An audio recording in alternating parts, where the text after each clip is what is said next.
Yo, yo.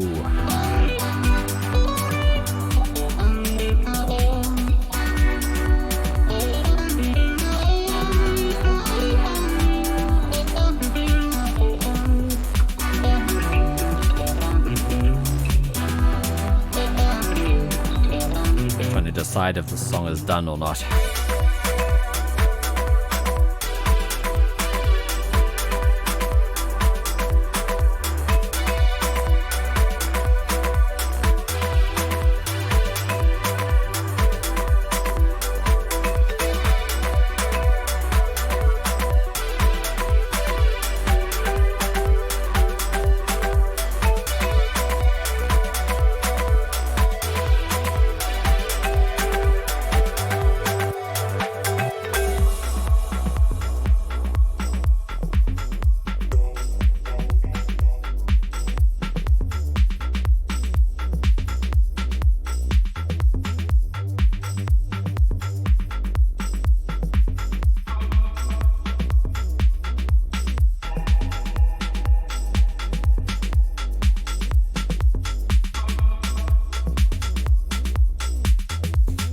Well, that's a good question.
Cool. I mean, I think my answer to that is those chords definitely made me feel a certain way when we first jammed the song. A friend and I, my friend played the guitar, and my only sort of debate is whether it gets monotonous. I'm wondering if I need a different chord progression or a change in some of the sections, or if it goes on too long for what it is, basically. That's my only real dialogue at the moment. I feel like mix-wise, it sounds pretty good. I don't know. Hard to say it. I don't know. It doesn't really... I like the lead that I added. The lead was added quite late.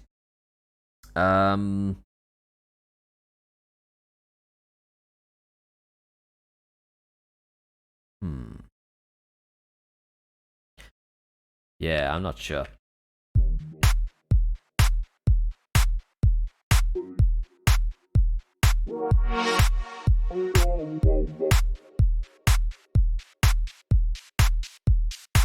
Thanks, man. Appreciate that.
I'm amazed. It's one of those things where I had a few of the I had the bass line and I had kind of an idea of the drums in my head, and it wasn't going to be a Synth1 challenge. And then I remembered that that was something I was going to do this week. I was like, can I do that track as a Synth1 challenge? Turns out, yes, I can.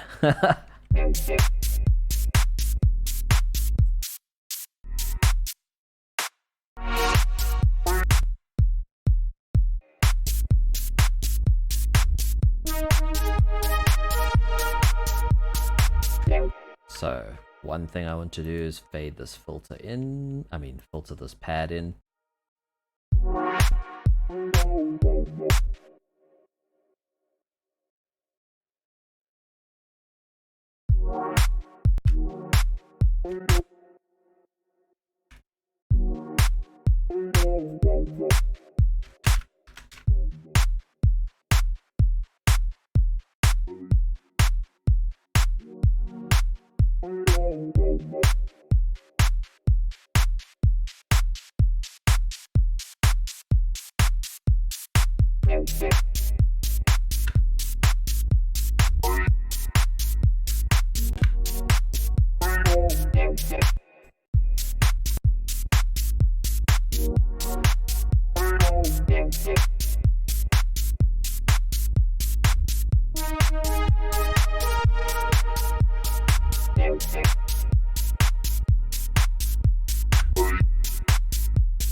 Okay, so the plan now is percussion.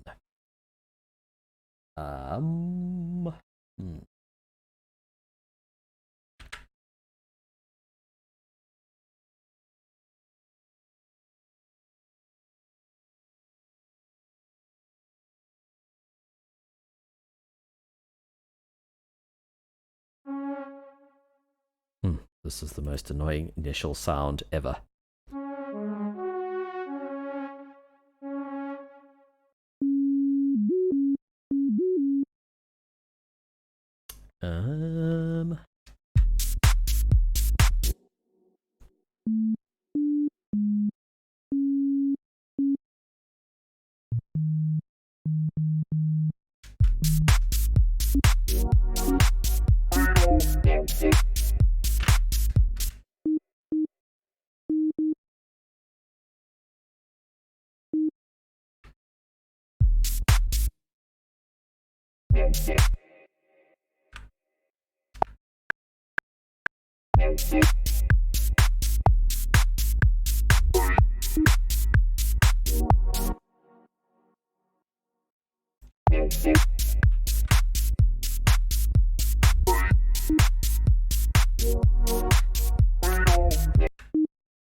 Just loop this.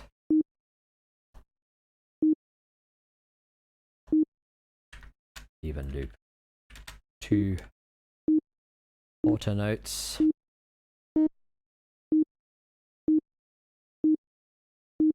Isn't the perfect default patch either. Just some sine wave I saved long ago.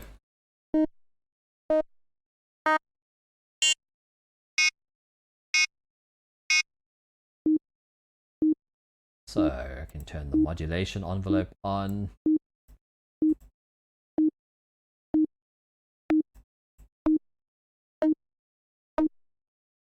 Doing FM.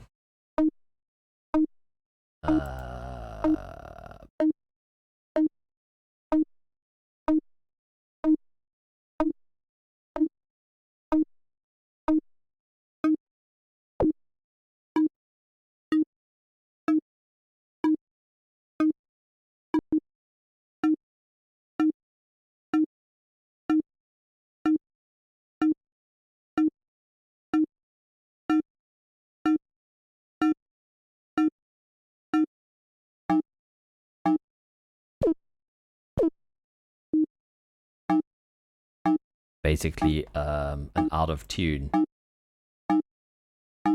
FM.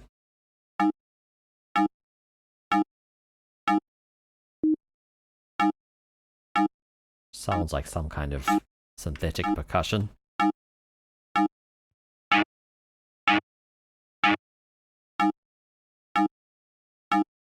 Might get the filter to follow a similar sort of shape.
Just trying to make some strange atonal percussion kind of noises.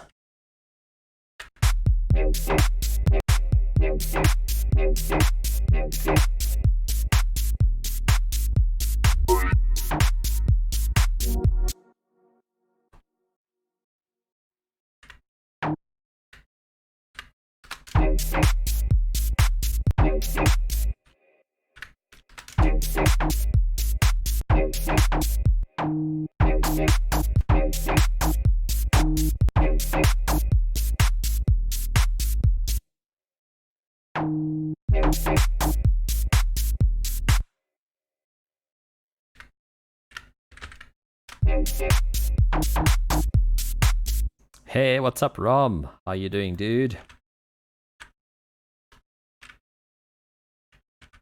Whoops.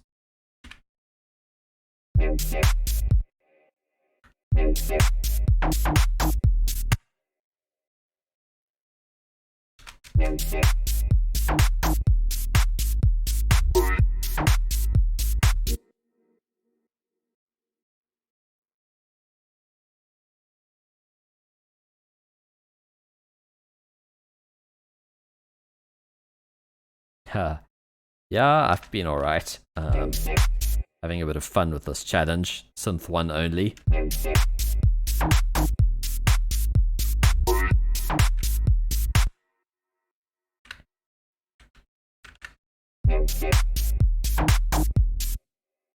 Drums were a bit of a challenge, and now I'm trying to do some percussion.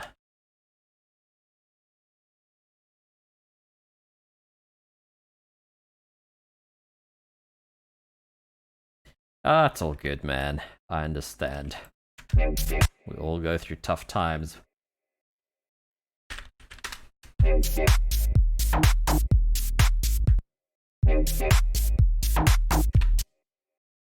Sometimes when someone else has a bad day, we can at least appreciate our lives for what they are, you know?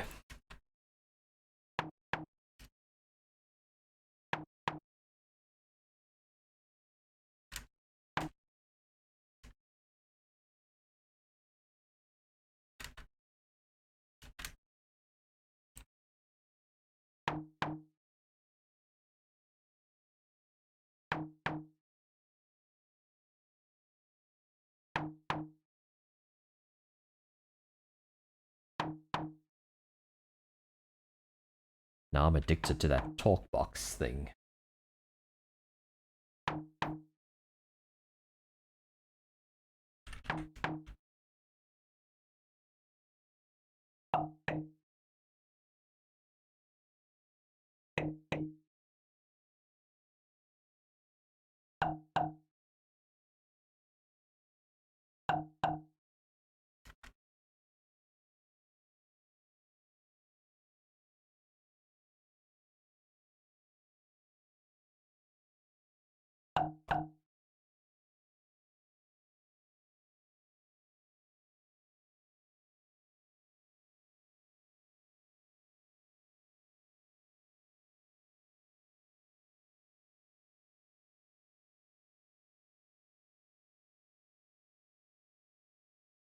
Oh wow, man.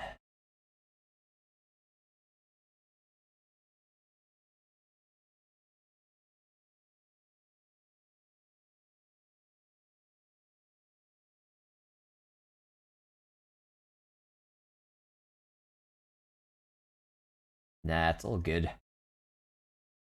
Got to spend time with loved ones. I'm glad to hear you back at work, though. It's good to hear that you have work.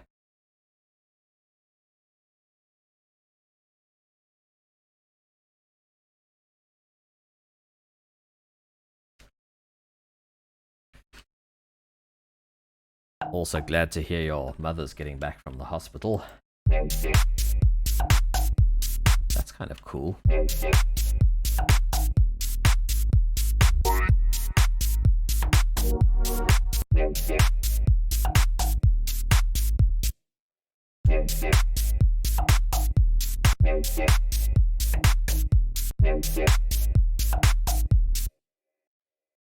think I must automate the formant.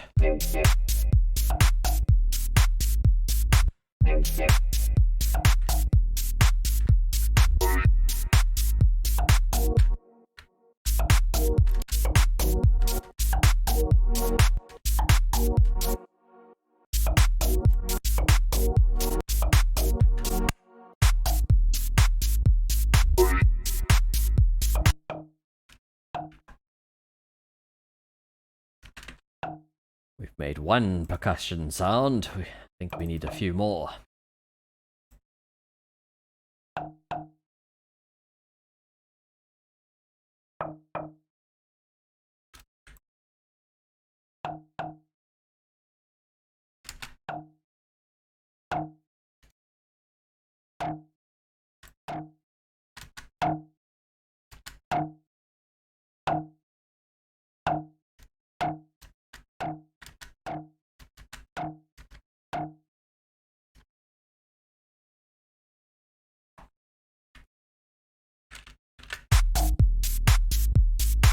I'm gonna play this from the start.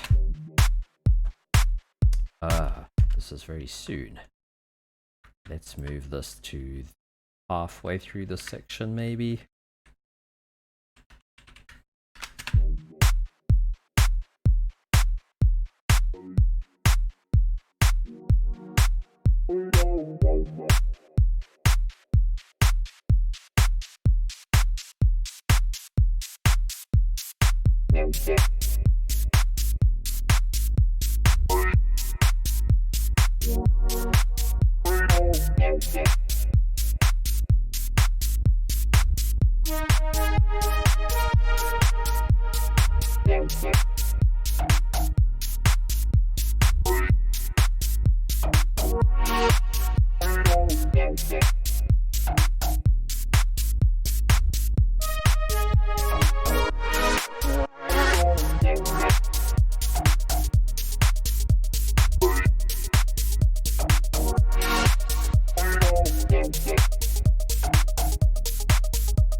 Oh yeah, so this is a new challenge. The industrial one was what we went through on Sunday. I can play you mine quickly just now. And this one is now Synth1 only, so no samples this time. We're just using Synth1.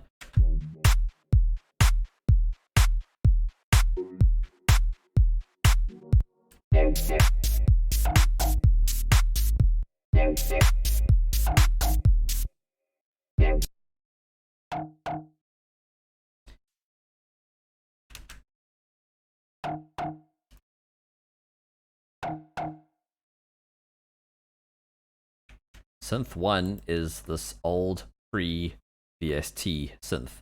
Normally looks yellow. You can change the color somewhere. If I turn off customize, this is what it looks like by default. It does, you can download like patch banks for it. Pretty sure I can change the contrast of the settings menu.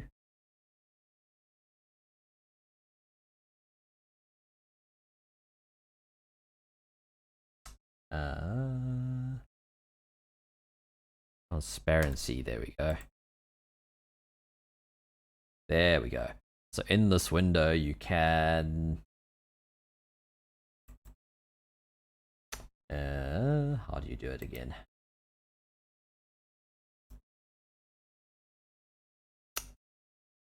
$128 programs. I think you go from here, options, no. Oh yes, here. You can just point it to, you double click, you can point it to a bank of presets for Synth1. So you can download them and stick them wherever you want. I've got these ones called Art Institute. So obviously I'm just making stuff from scratch, but there are loads of patch banks for them. There's guys that make synthwave and stuff that use like only the synth. Well, they usually use 80s drums as well, but I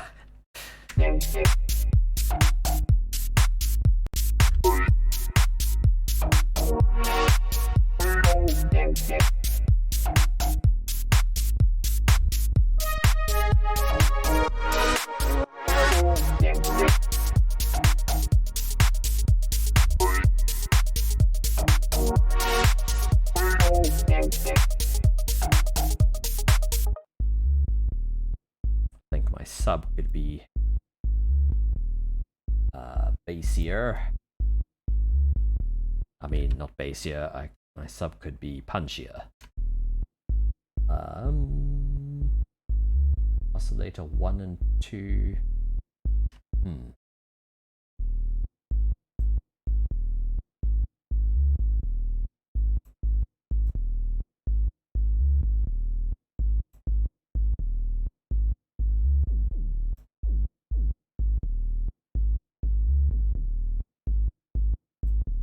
Ideally, it would be 1 and 2, not just 2. I've barely got it mixed in, number 2.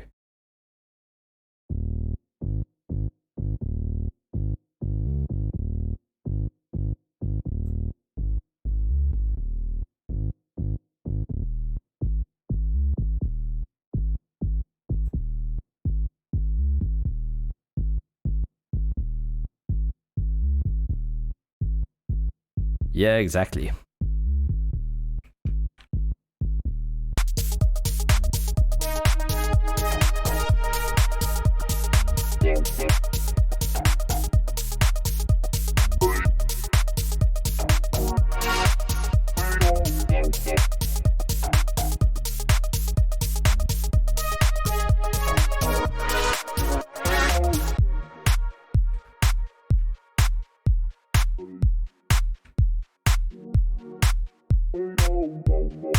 So my drums I actually rendered out. This was my original. It was more like a snare. I had 2 parts to it. I had a hit and then I had a noise.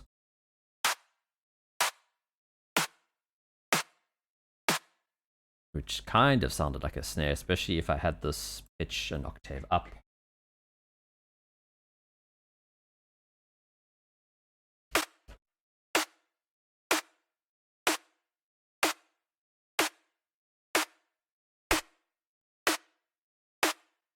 I don't know, at some point I had it sounding quite snary.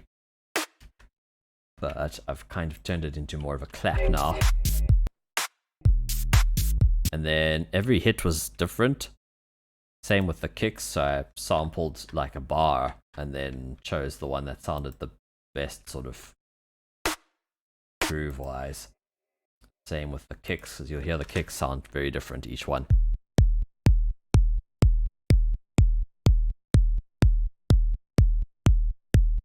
that initial click changes from one to the other.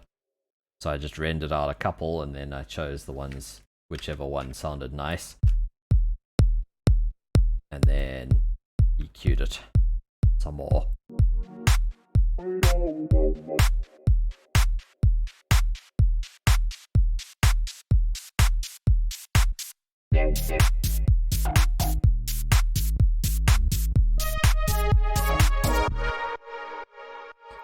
Okay, I need more percussion. Maybe I could use some other synths, some other blips and bloops from one of these packs. This is a pack that I downloaded, Art Institute. They have like 4 banks of presets. This sounded kind of cool, didn't it?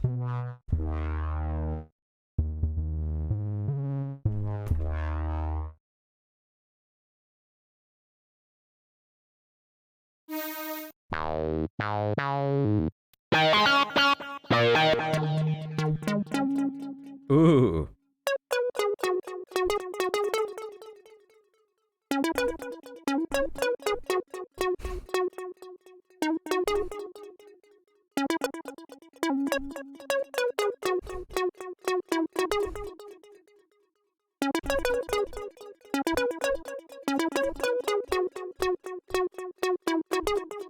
Man, that's cool.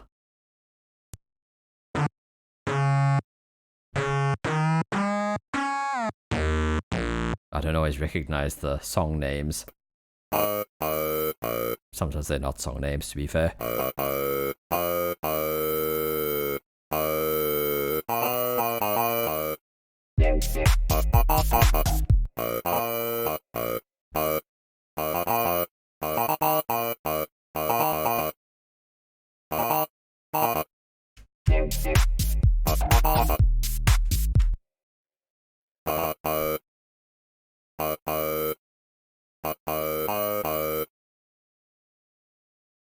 Feels like it could be filtered.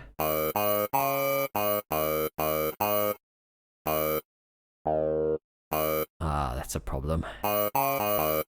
There's no filter after that effect. I suppose I could use the equalizer. Oh wow, that made a huge difference.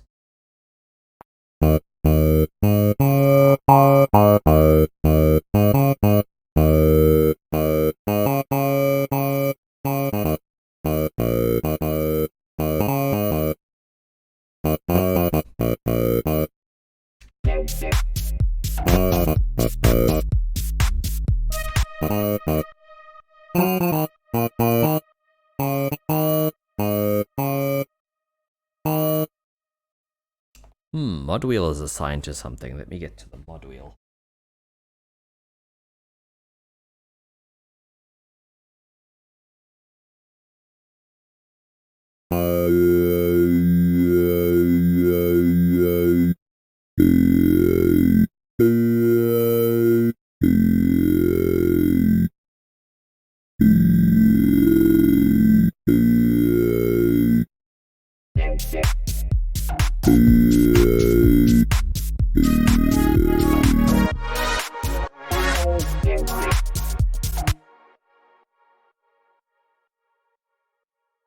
So yeah, no genre restrictions or anything this time. We can just make, which I think is a nice change.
with a reverb, this could be quite nice. I'm just going to take it out of my drum bus.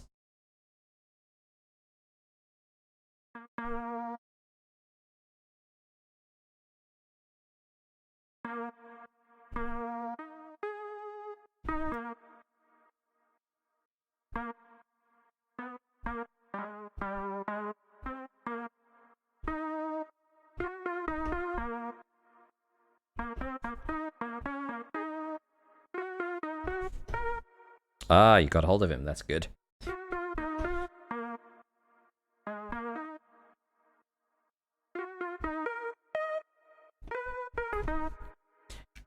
Hey, what's up, Uploot? Yeah, man, Synth1 is cool. Welcome, welcome. Have I had a raid by any chance that I am unaware of? I notice my head count is a little higher than usual. Nope, apparently not.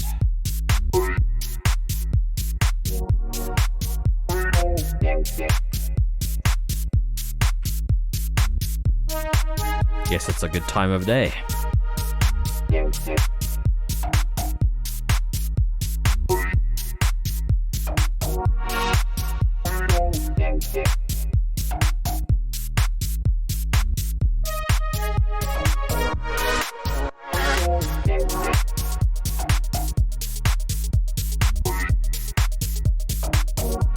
Yeah, that's a weird situation.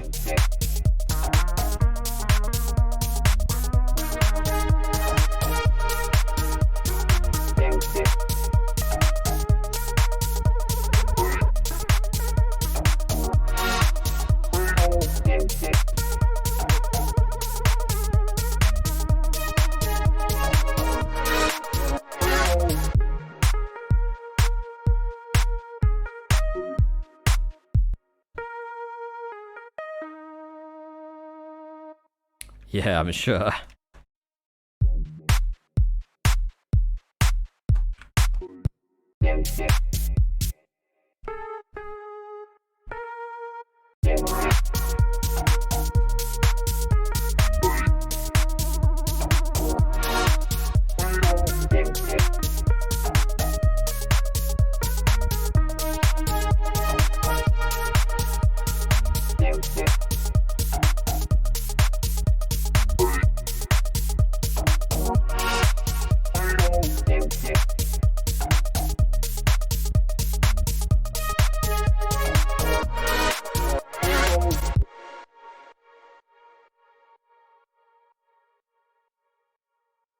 Haha. Ah, man. Yeah. Red Bull, jeez, I haven't had that in a while.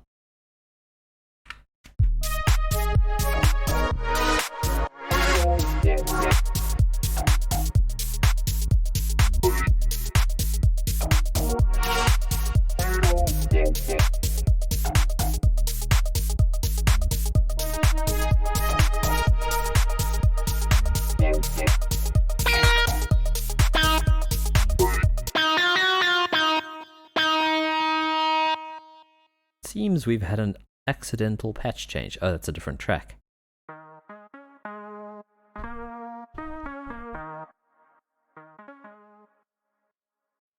Let's try and mangle this ever so slightly. Reactor.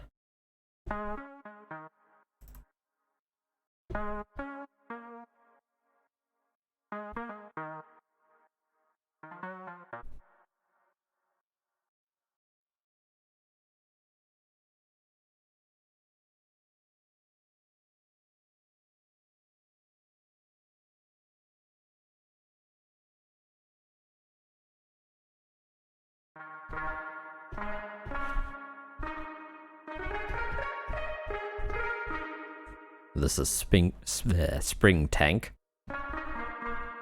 which is a Reactor factory ensemble, but I've got a few user ensembles, community ensembles, that I just downloaded for free. Like this cool delay.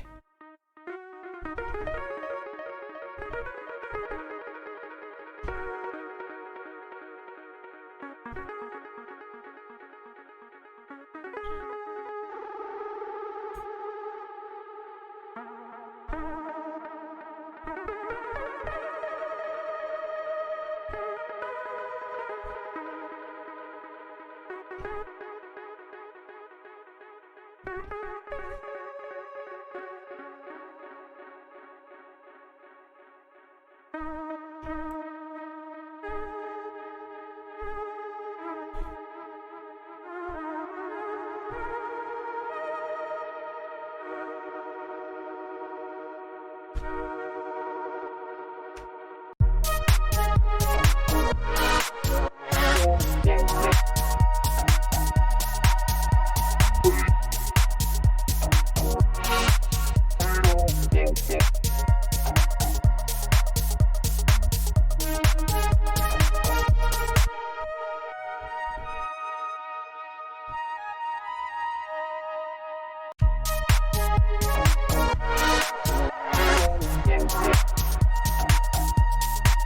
pug, you knob, you buttonhead.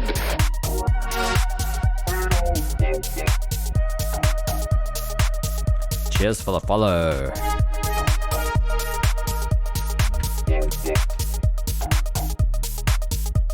Oh, Masar, hey.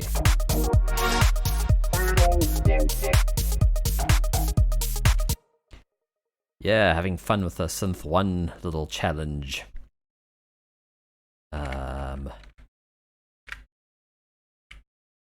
Yeah, cheers for the follow.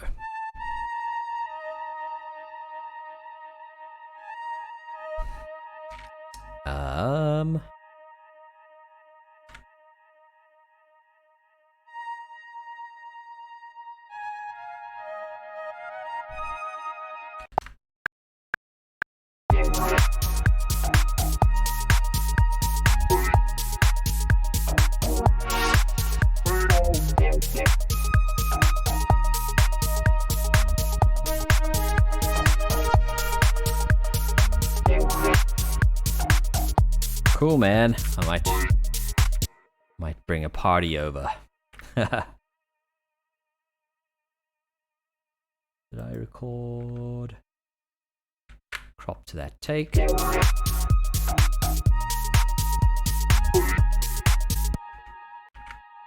How I played it the first time was before I was recording was the better way.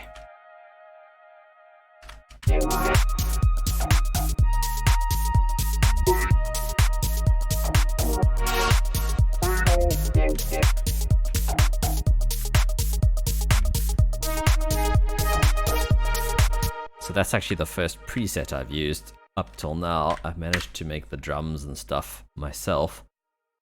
And the pads and things.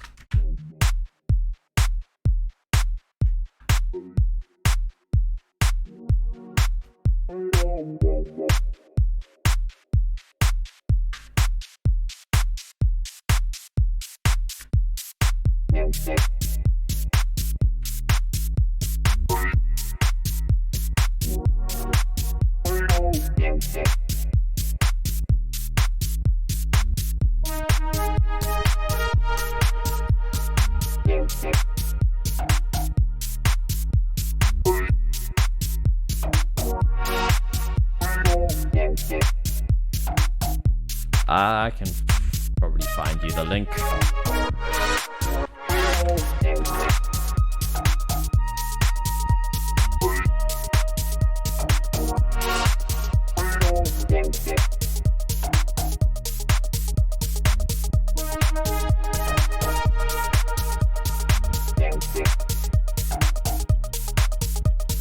Orbit VST.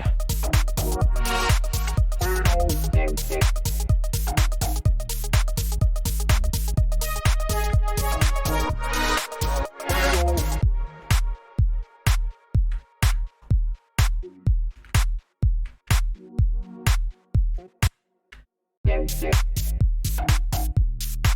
think this bass could have some distortion on it. If I solo the bus, it'll have the side chaining on it.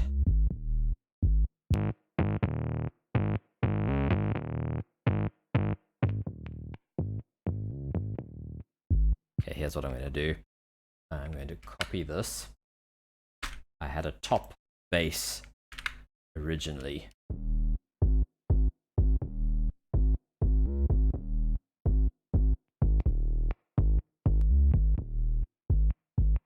So now I've got this Synth1 going into a high pass.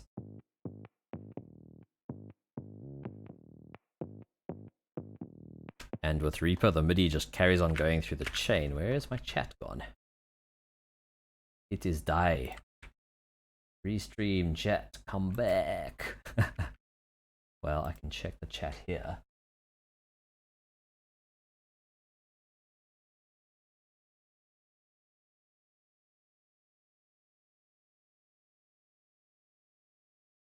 Oh yeah, you're still in the process of migrating. Okay. Gotta resize this. It hides behind my camera and the chat that you can see.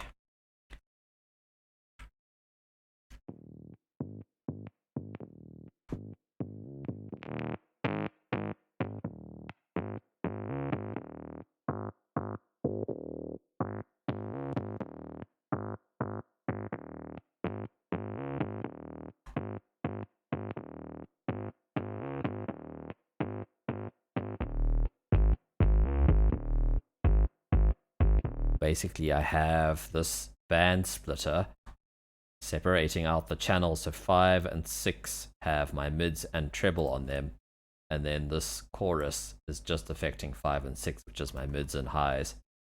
And then I bring it back with this band joiner. 5 and 6, 1 and 2, both being merged back to 1 and 2. So if I turn down that, that's just our low end.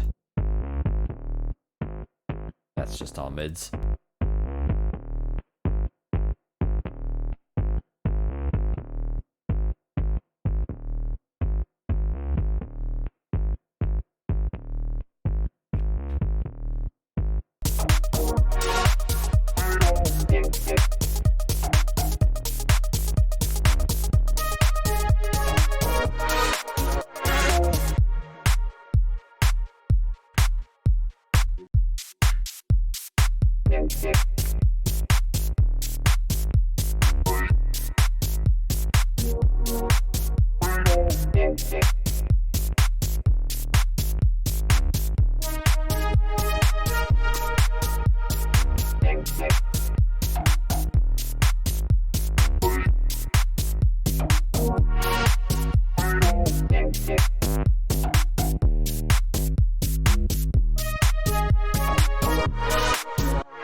Cool, man.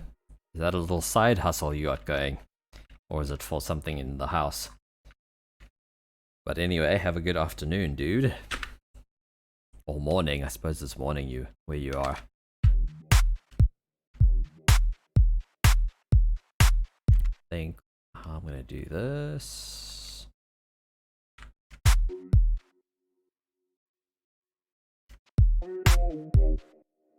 Okay, it's just that part that's loud, so I'm going to take this part and take the volume back up.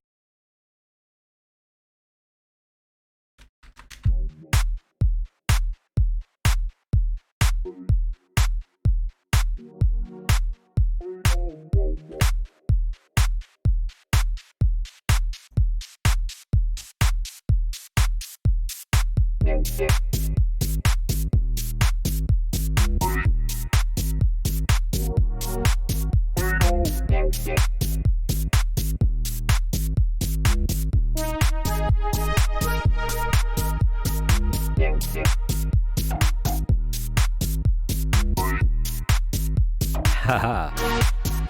Nice.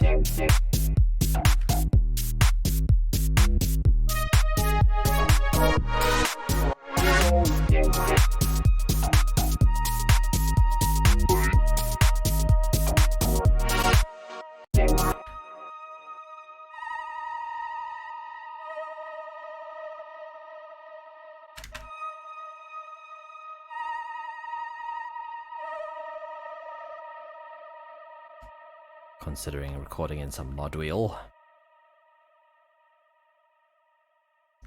I should maybe have MIDI overdub on.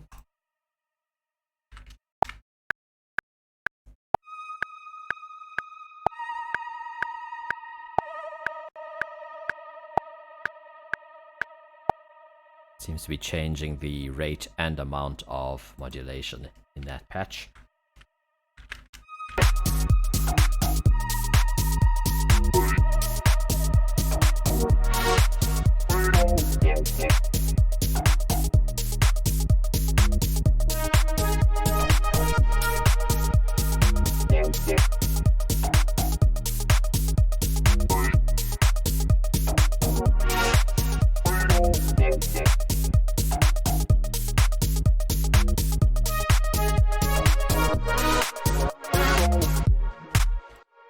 Okay, let's do another little percussion layer, this time for the purpose of, I suppose, education. I'm going to try and just start with this annoying stock patch.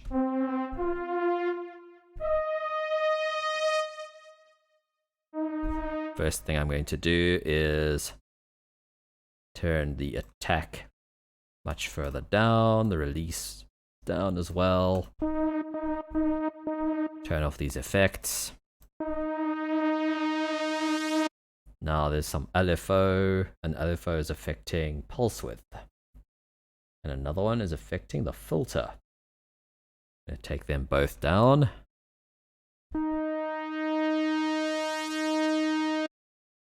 Now this guy's fine-tuned, so it's not quite the same pitch as the other oscillator, so they get like a bit of movement between them.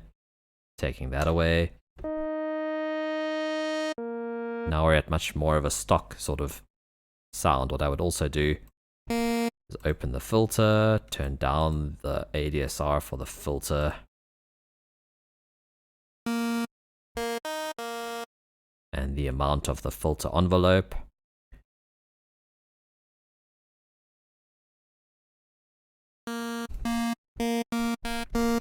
So you can't reset the phase of the oscillators, so each note sounds different because they're clashing phase-wise between the saw wave and the square wave that are on the same octave. I would also turn the mix down to maybe just the one oscillator. So that to me would be a much more sensible starting point for the synth. I think I could save it, but how? Bank.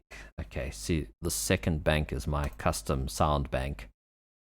Let's just say, I'm pretty sure this initial sound is the same thing. That brass string. Synth1.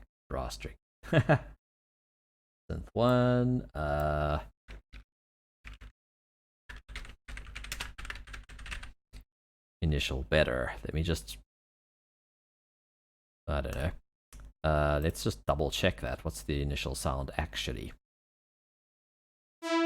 Yep, it's that same sound. So this is much better as a starting point, because from here you can quickly go into like a saw, detune and spread it.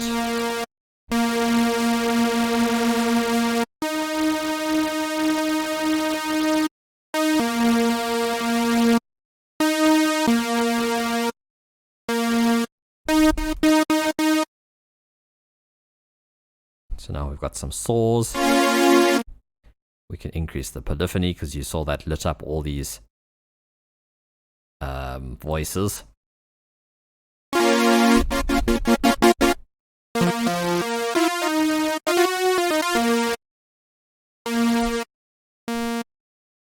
But right now I am making percussion, so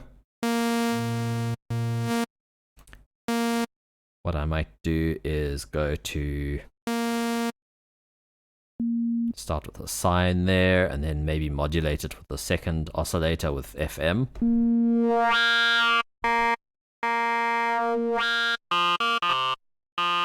One little tip is you can have that on an envelope using this modulation envelope. So you go FM. Nothing happens because you've got to turn it on here. And then we need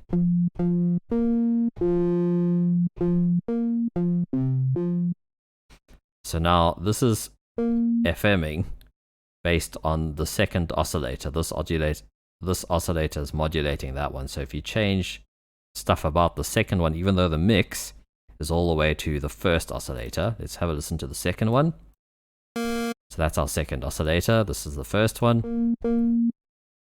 If we change stuff on the second one, it'll change how the first one sounds. So we could go like an octave down. That would be minus 12 semitones, if I can get there. Oh my word. There we go.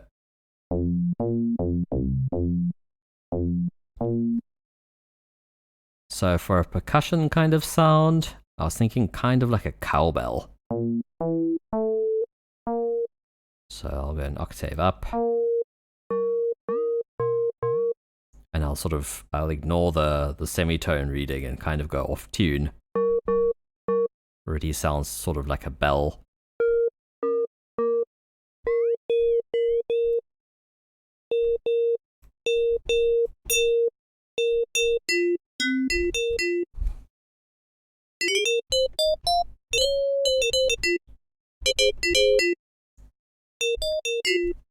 I might actually save this.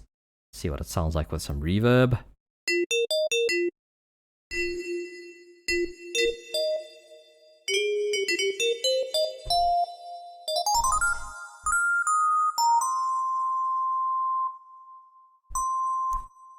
Okay, mod wheel's doing nothing, so let's just assign this. I've gone on a slight detour here. Mod wheel. LFO 1 depth. Sure, so let's put LFO 1 as oscillator 1 and 2 pitch. This is what that is.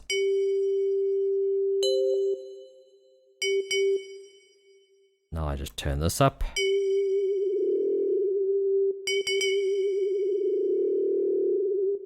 It's doing the speed as well. That's this guy. 0. So now when I move my mod wheel up, it's making LFO 1 change the pitch of both oscillators.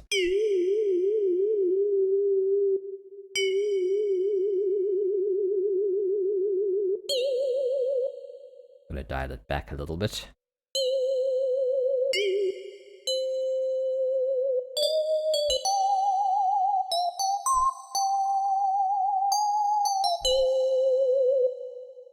Sweet. I'm going to save that. I'll call it bell.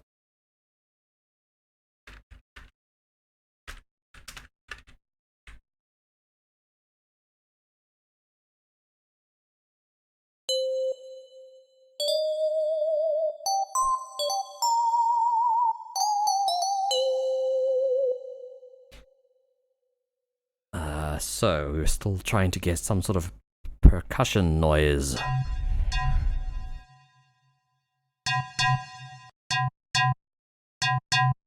Let's try ring modulation, or this.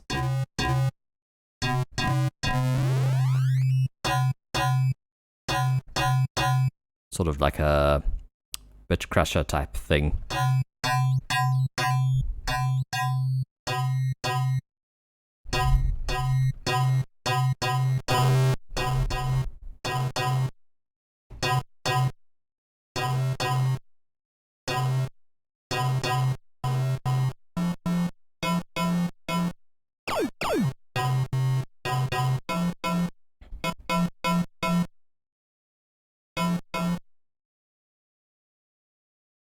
Maybe some volume.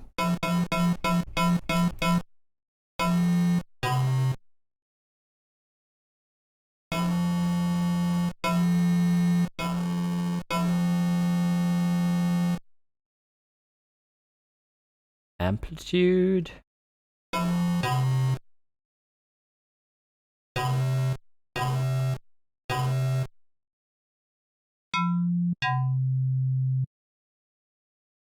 Am I missing something?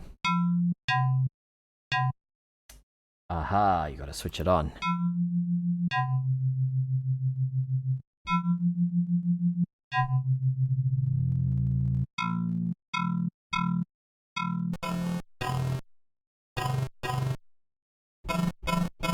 Just sort of trying to make weird atonal percussion. We already made one. Sounded like this.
That's kind of cool.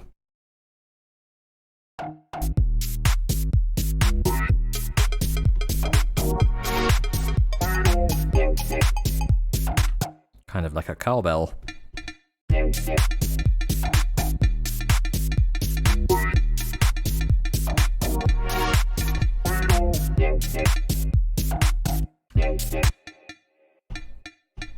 Doesn't seem to respond to velocity.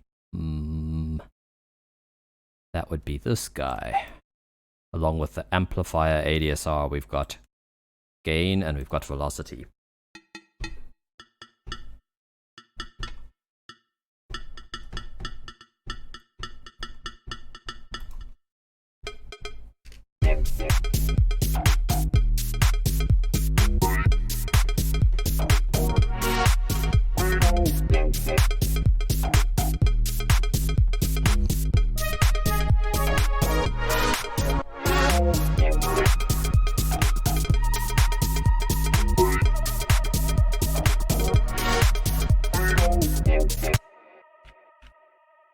Cool. Let's see. I was late, so I can just crop it there. Good, good.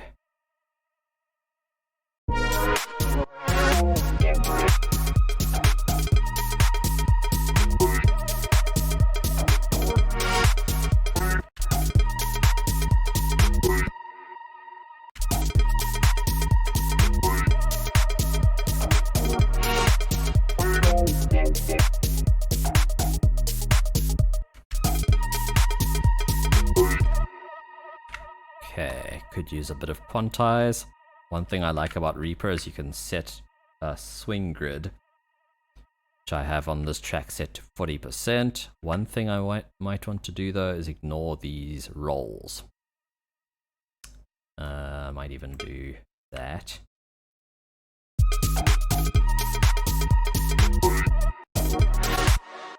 Sort of fix the rolls first, and then select all and deselect what I don't want to quantize, and hit Q to quantize. I'm going to do 70 something percent.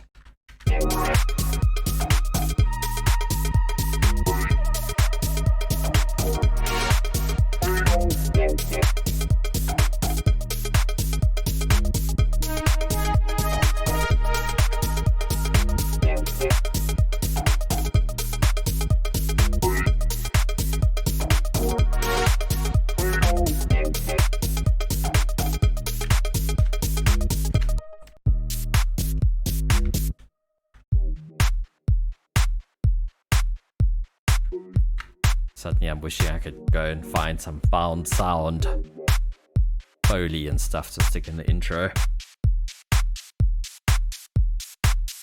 Let's call this cowbell.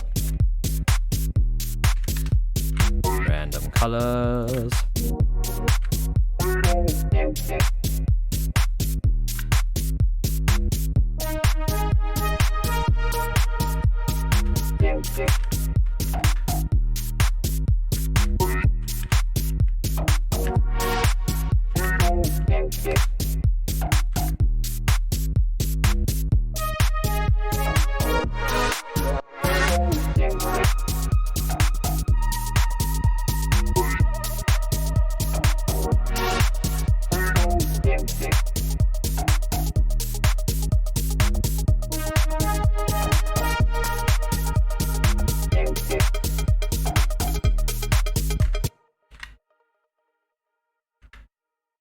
Ooh, my DJ neighbor seems to have started to play. Golly, you know what?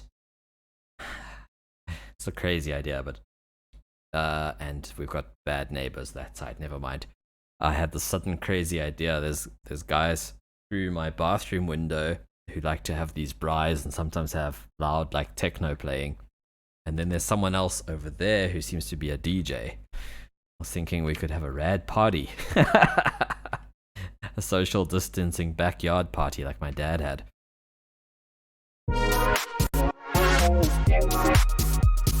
Everyone in their separate yards.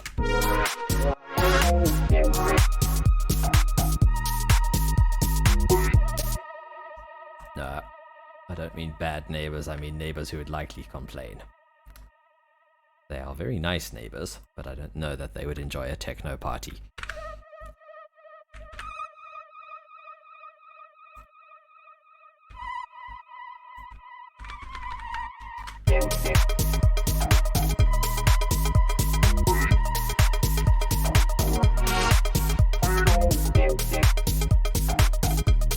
Okay, that guy's going to need a lot of modulation. I'm going to try. Sometimes Guitar Rig has some surprises up its sleeve. Let's go.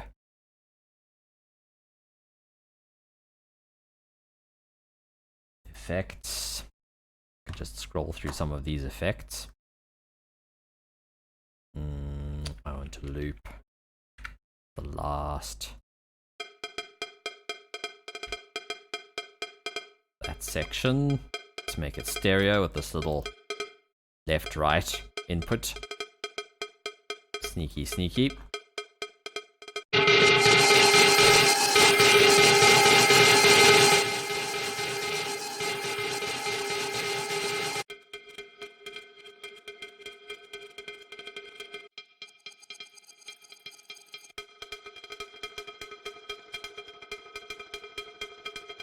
That would be cool for a build-up.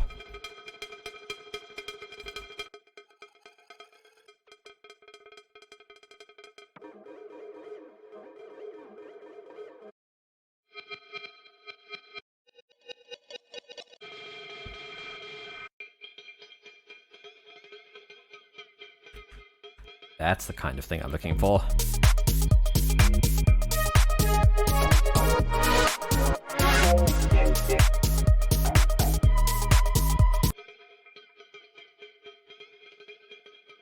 So at least Reaper has this little dry wet knob at the top.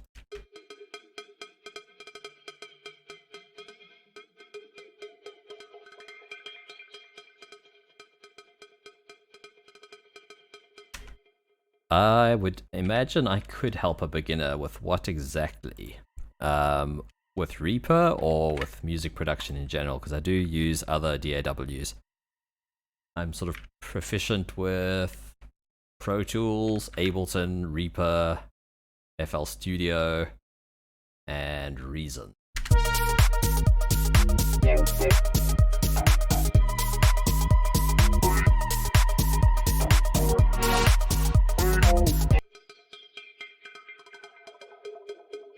Man, that's a cool sound. A little bit reverby.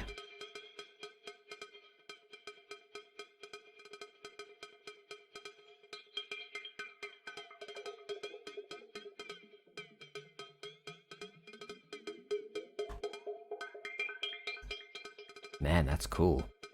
Let's dirty it up.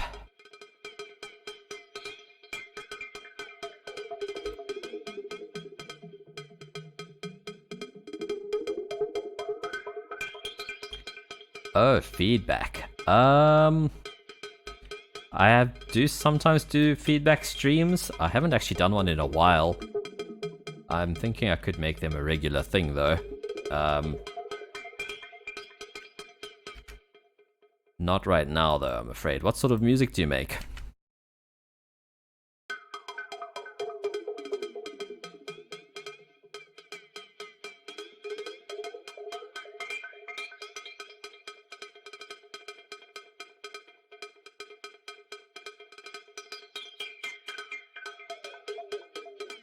Okay. So, where is... I wish I knew the URL. Basically, I have a YouTube channel where all these videos also get streamed to. And I was recently making drum and bass in FL Studio. So, you might want to check that out. If you search, you can see my name, Jangoza. If you search that on YouTube, you'll find my other channel. And yeah, I'd even be happy to give you feedback offline. If you were to join my Discord, perhaps. The link was in the chat. Yeah, I'd be happy to do that as well.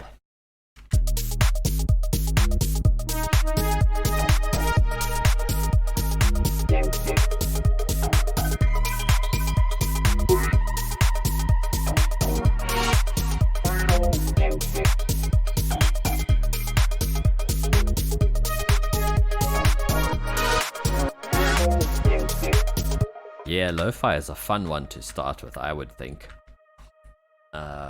There's so much you can do with it, from like sampling stuff off YouTube to eventually starting to resample yourself. Like if you learn a few chords on the piano and you stick some cool lo-fi type plugins on them.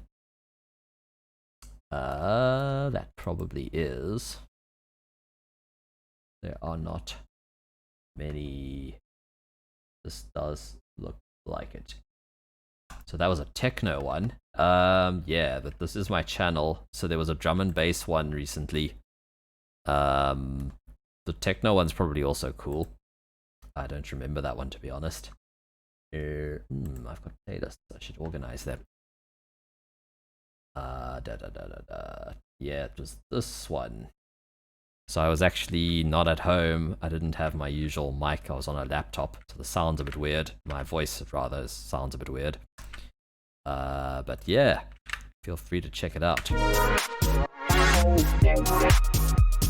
But I don't know, I'm probably not the most beginner-friendly content. Although that one I did go through, the drum and bass one, I went through a few things about FL and how it works.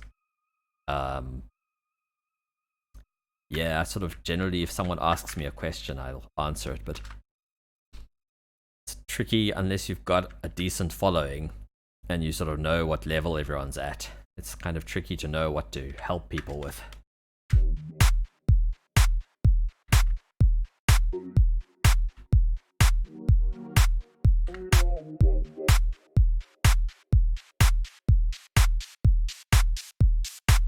You pug, you knob, you buttonhead. Haha, thanks for the follow.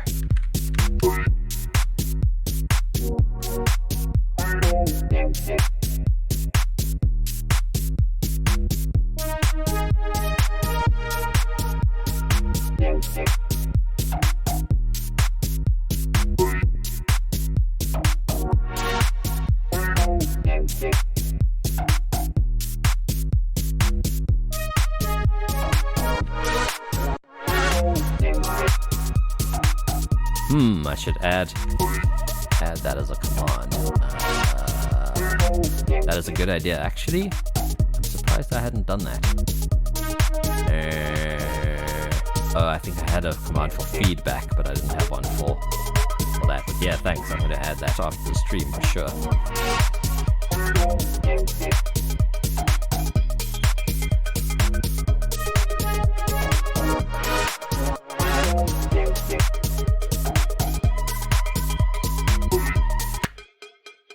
debating debating what to do with this to make it not repetitive.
So this sound uses a formant filter. So if I turn off all the effects, it's just Synth1. Literally just playing sort of an FM sound. That might be interesting. And then this Air Talk Box plugin is quite amazing, actually. It's much better than I remembered it being. And then I widened it with this free chorus. Multiply. And then I EQ'd it and then followed. I kind of actually copied the talkbox automation onto the filter. So it follows that motion a bit. Except there I made it open instead of close. So the formant sort of goes through a bunch of different mouth sounds in one envelope, automation envelope. This knob here is what was the vowel. You can actually see what it says. Ooh. And ah. Or something. And that one presumably E.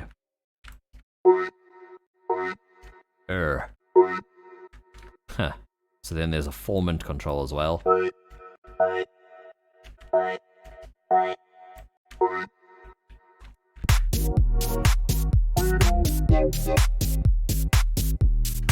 Anyway, the reason I came here was to possibly distort it.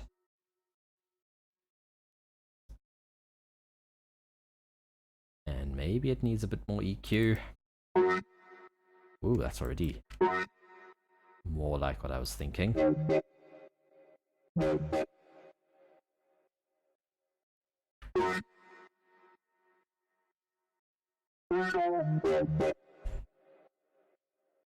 And then it's being sent to this verb large, which is this guy.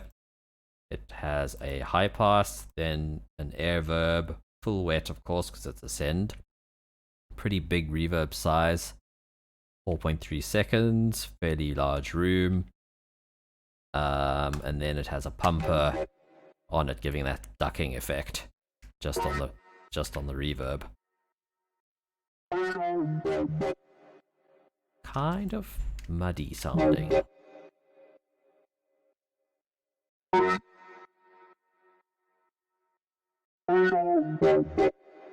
Kind of looking for a more crispy sound, and I do want to EQ it further.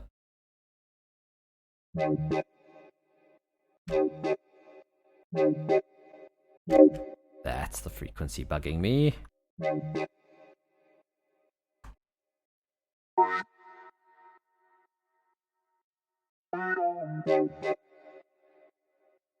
And I want something more fuzzy sounding. Lo-fi might work. If I turn down the bit depth.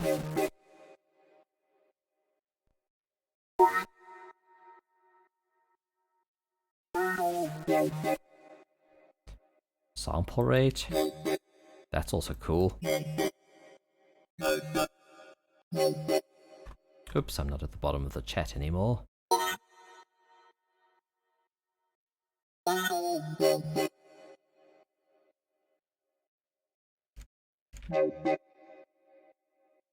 Let's try distortion. By the way, this Air plugin bundle is actually quite cheap a lot of the time. You often find it on special on plugin boutiques, so I wouldn't feel discouraged that I'm using paid plugins, because this bundle was $15 when I bought it. Although I bought the whole Air expansion pack 3 for $75 because I already owned Expand, which I bought for $1. Expand was on sale for $1 and it was like upgrade special, like 2 months later. $75 for all their plugins at the time. They've since released Boom, and I think they've released another version of Loom, which is like an additive synth, and then they released a drum machine. Another drum machine other than Boom. I can't remember what it's called. This is more what I was expecting sound-wise. Maybe before the filter? Nah.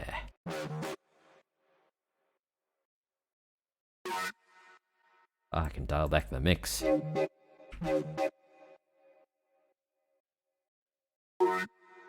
Yeah, I just want that little bit of crispiness on top. I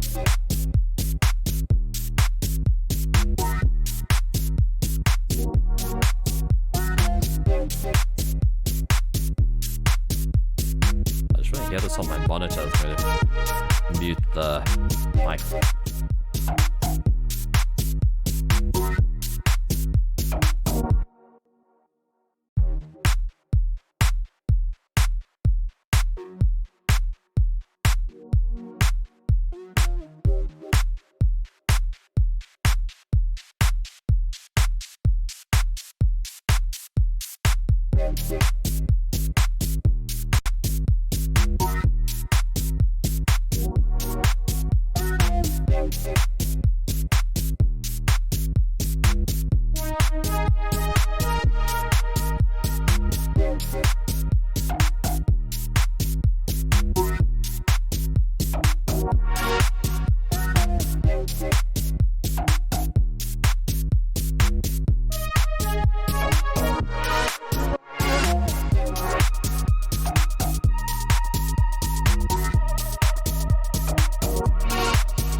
the sort of top of the kick, the little click, sounds a little bit odd to me, but I could possibly replace it once I use samples after the challenge is over.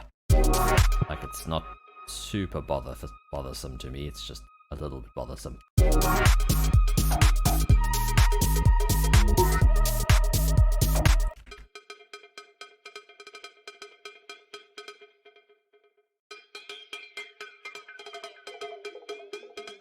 Pretty wild effects. Is this resonance? Yeah, turning that resonance down a little.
Ah, we forgot the swing. Turn the swing on. I think we can crop it there pretty safely. If I zoom into the waveform, it actually is cutting off something. So I will give them tiny little fade outs.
Considering having sort of a droning low note.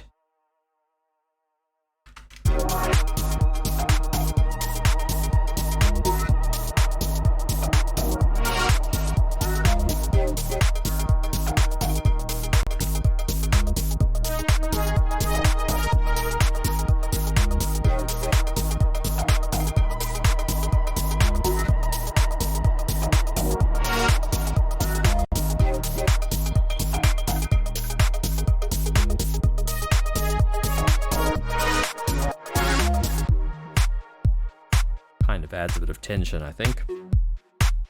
I might move it to its own instrument though. In fact.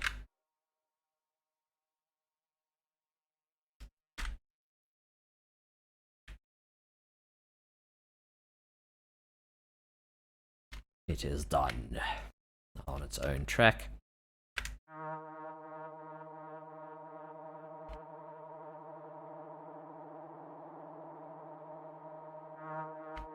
Never know, maybe we can find another nice paddy thing.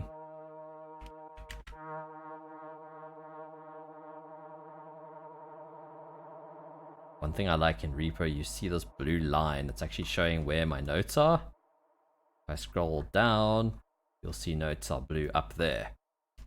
If I shorten them, you can actually see, you can kind of see that there's notes somewhere up, and you can go and find them. It's really handy when you're working with a lot of MIDI.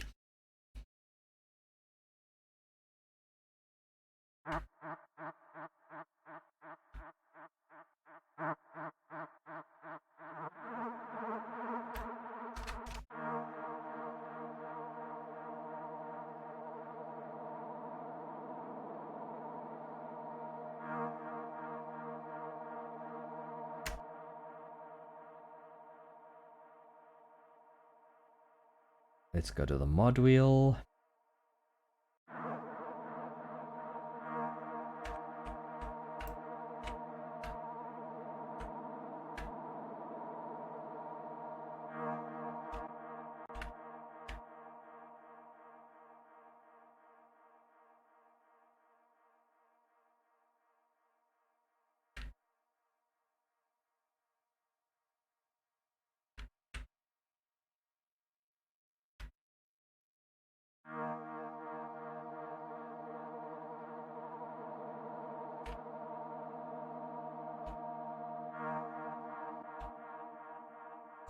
So now we've got two variations, one that's less hectically modulated and one that's more.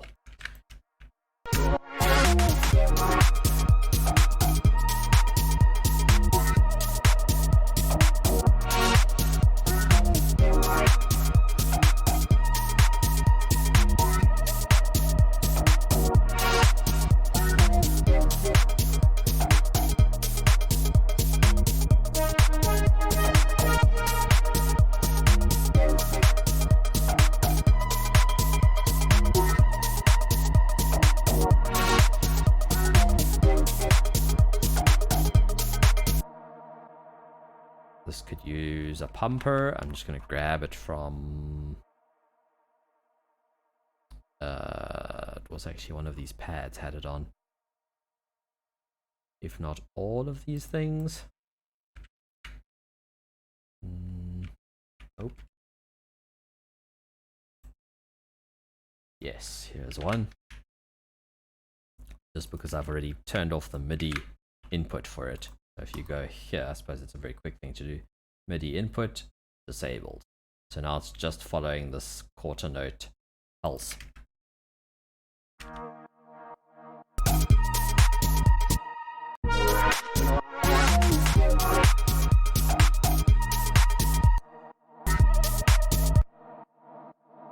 Maybe a slower one.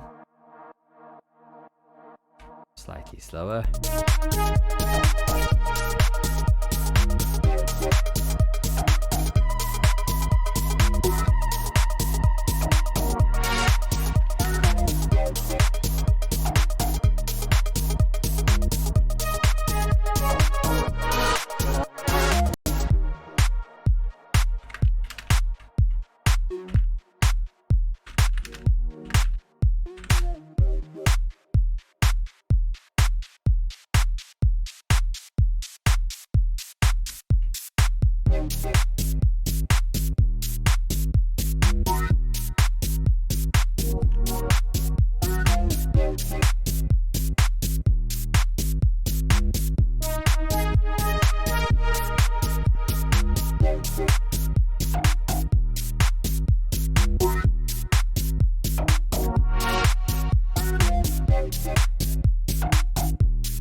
I accidentally zoomed way in.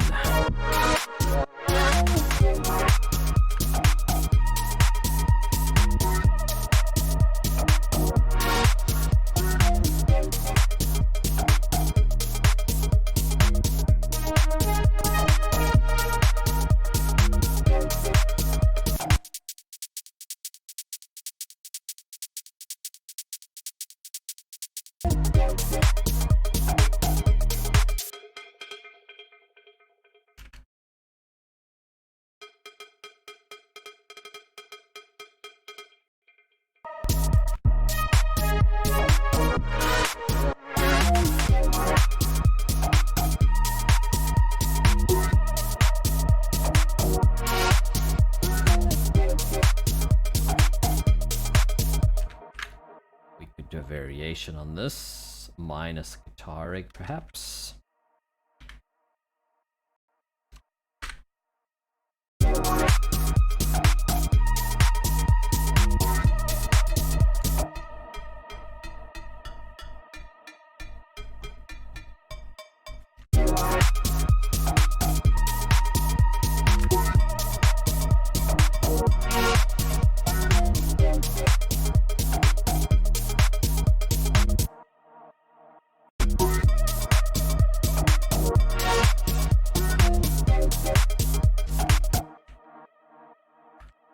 Try to do some polyrhythmic thing there.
That's quite cool.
unison as that nice multiple oscillators playing the same thing.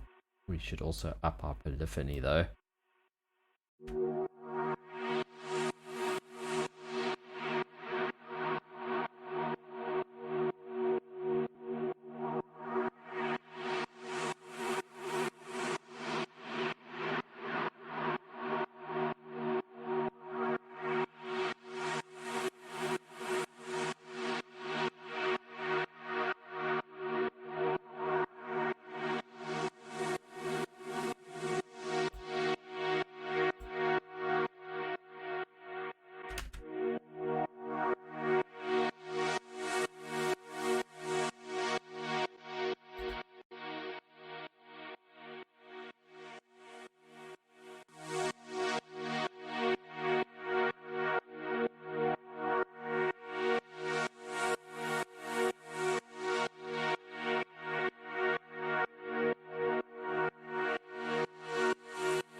Now we're getting lush.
Cool, we've got percussion now. That was the next main thing I wanted to do.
I might spread this out over 2 cycles, so I'll have none of the pad and maybe none of the percussion the first round.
be cool to modulate this.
Maybe another free plugin is in order.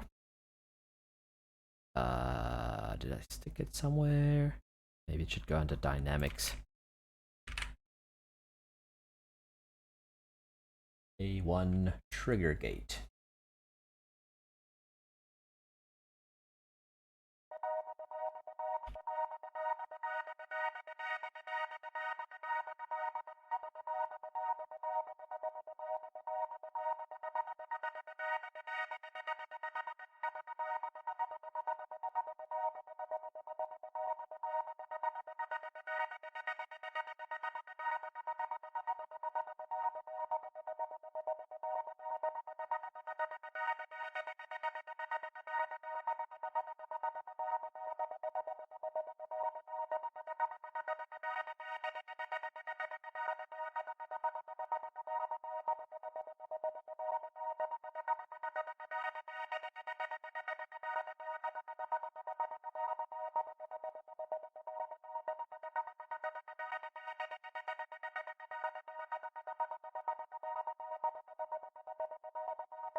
Hey, Sebek!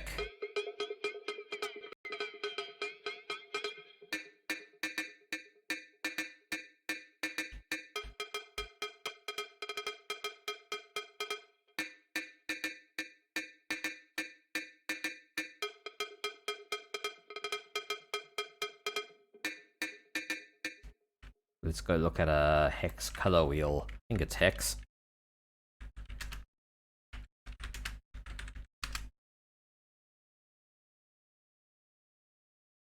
Ooh, green. Let's go turquoise.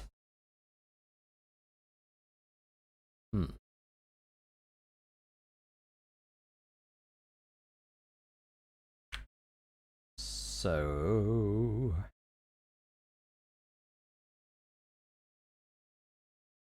RRGGBB. Okay.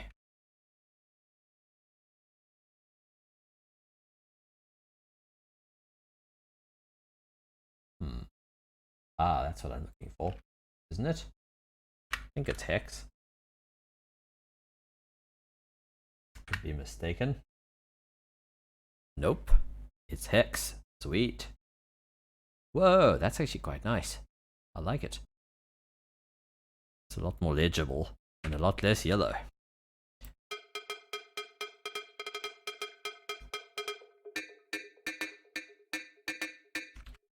Oi, mate.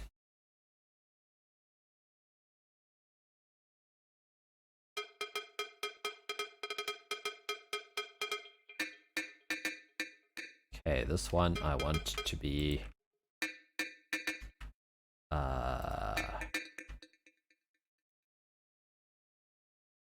Langy.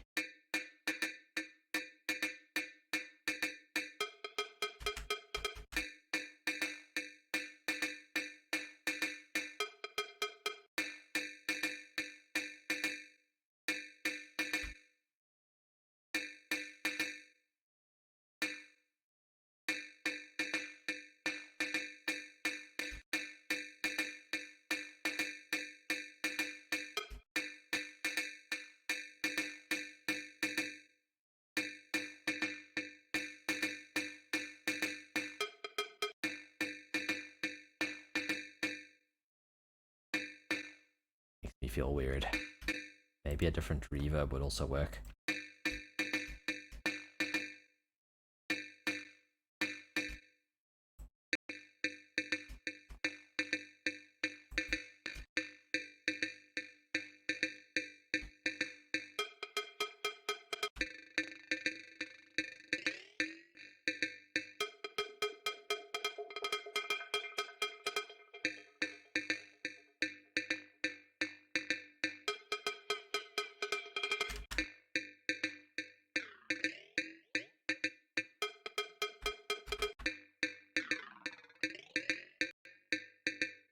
Okay, that's definitely getting automated.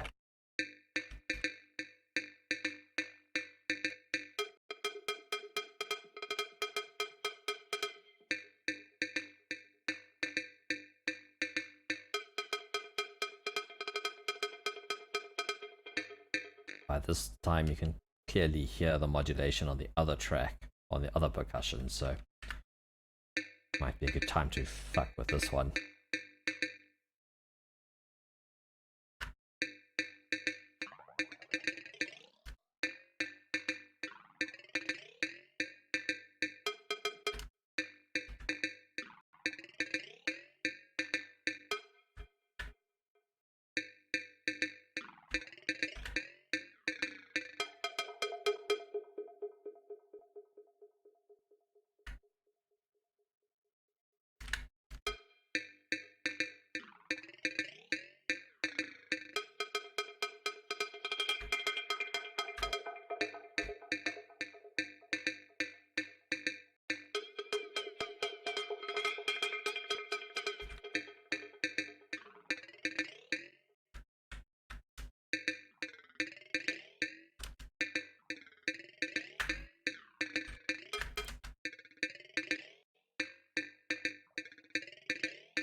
What is this clip?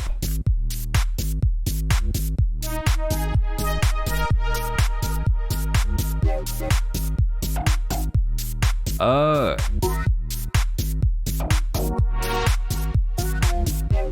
So downscaling my stream didn't help, I take it.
If that's a cowbell, what's this?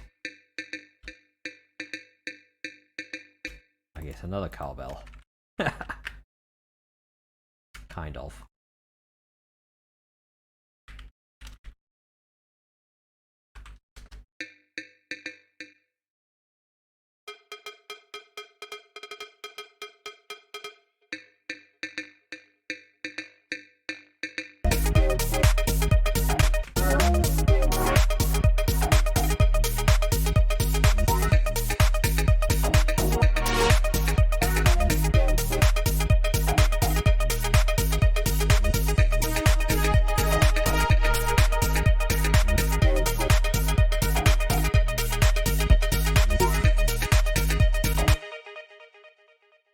Look, I think I've seen a lot of glitches on my DJ streams for some reason. Whoa, a white page in Twitch.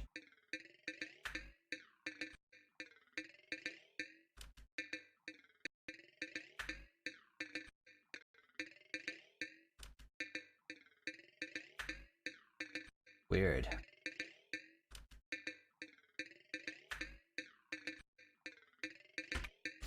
I don't see it, but yeah, this has happened before.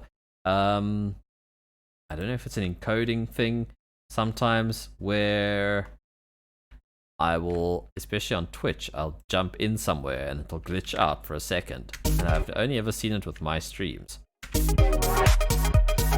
It's like something about the encoder that Twitch doesn't like, I don't know. And no, it didn't show for me as far as I could tell.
What would I have added?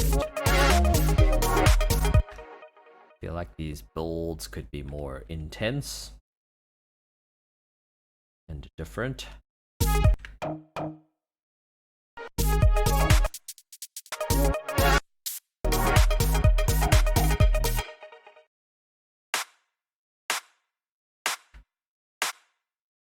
Maybe the clap could build. Obviously there's a roll that time. I'm tempted to actually bring the hats in even later. The 16th hats.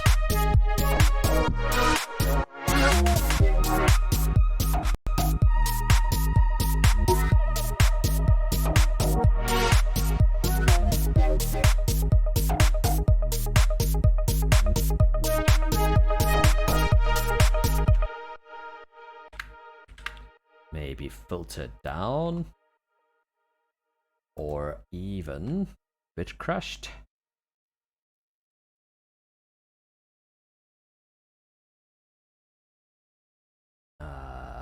I am loving this. It was actually the musical idea I actually had. Well, the voicey thing was slightly different in my head, but the bass was there.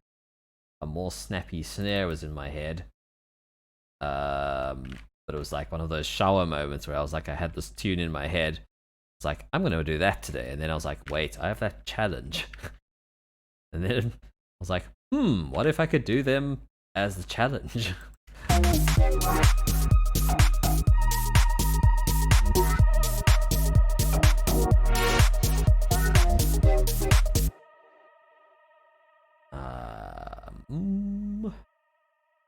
Oh, right, the hats.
Make a new send, call it delay super. I'm going to grab that. In fact, it's somewhere here, isn't it? On one of my leads.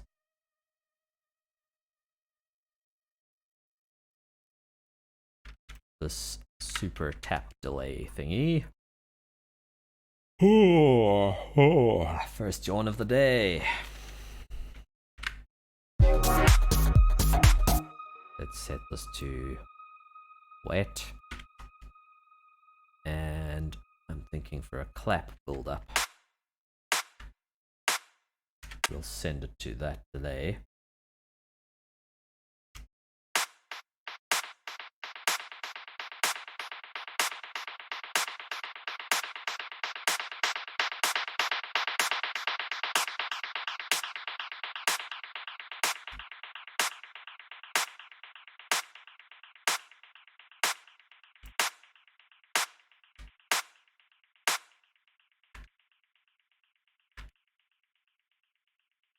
From about there. We don't want it up to 0. Let's try 8. Yeah, that'll do.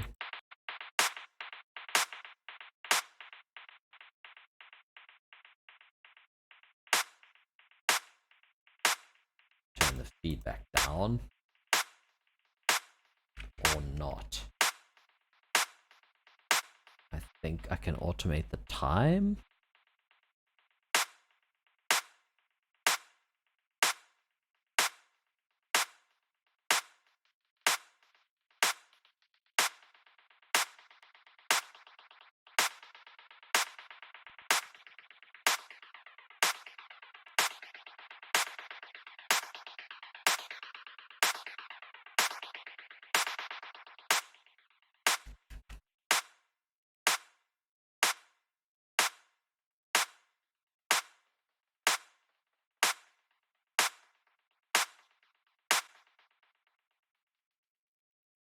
Question is, can that be automated? Looks like it can. Delay left, yes. So let's do delay right as well. Actually, I want this to start at 3. I want them both to start at 3. So copy value says 3. Not this 3, okay. I'm gonna solo this so it's easier to see.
Maybe the other way around.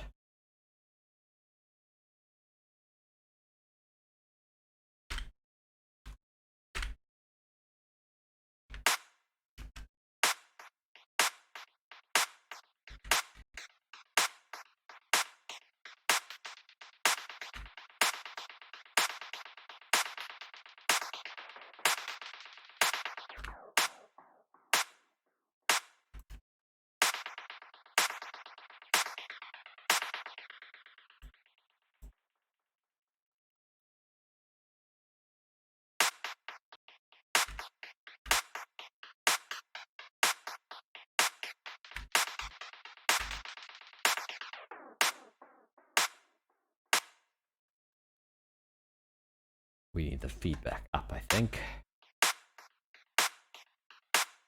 Maybe the ping pong was fine.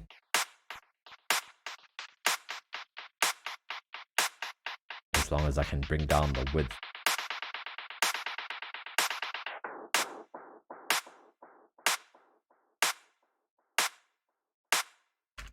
I guess we can do that at the track level.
Do more of a heavy send.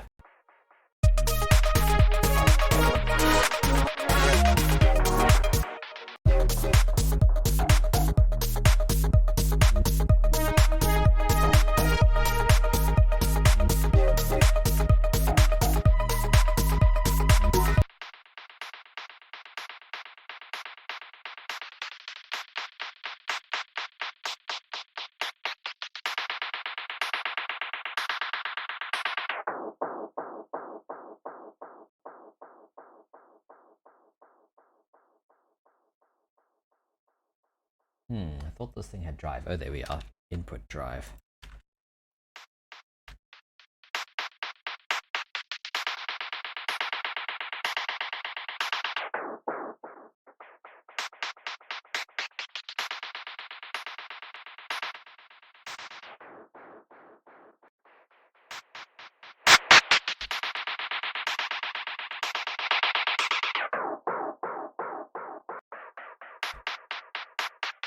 Weirdly behaving control.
Funny, man. I watch you, Seebeck, like making these epic soundscapes, and I always sort of feel like I struggle to be minimal enough while still making stuff interesting. And then it's like I have all this sort of synthesis stuff that I can do, and I sometimes wonder if it's not just wasting my time. I could just be going through presets and finding awesome stuff there. And somehow this is what gives me satisfaction, is to have like made all the sounds.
Got me an idea.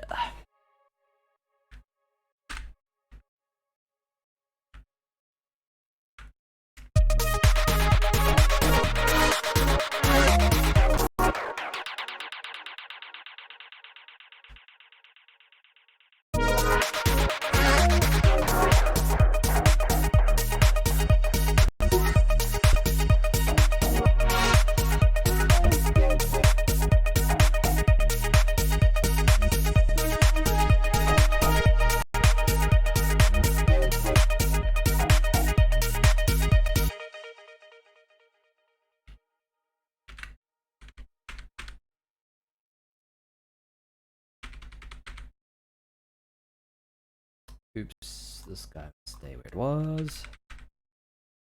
And then these guys must move.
This ARP should maybe not modulate this time.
Oh yeah.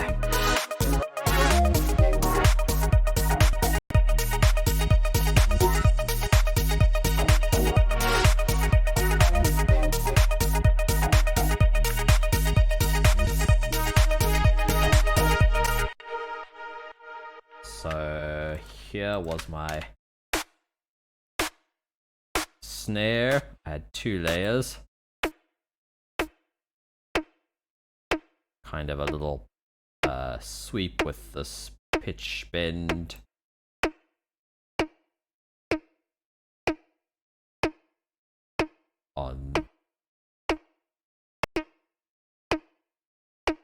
triangle.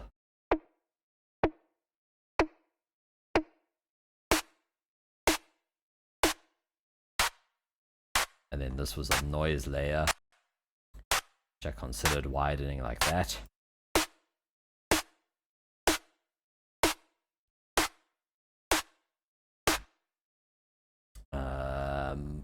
What else is in this effects chain?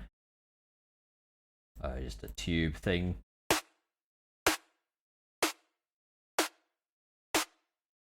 Transient master and OTT. OTT seems to have helped. And then I rendered that out here. Okay, I had the pitch an octave down on the little blip.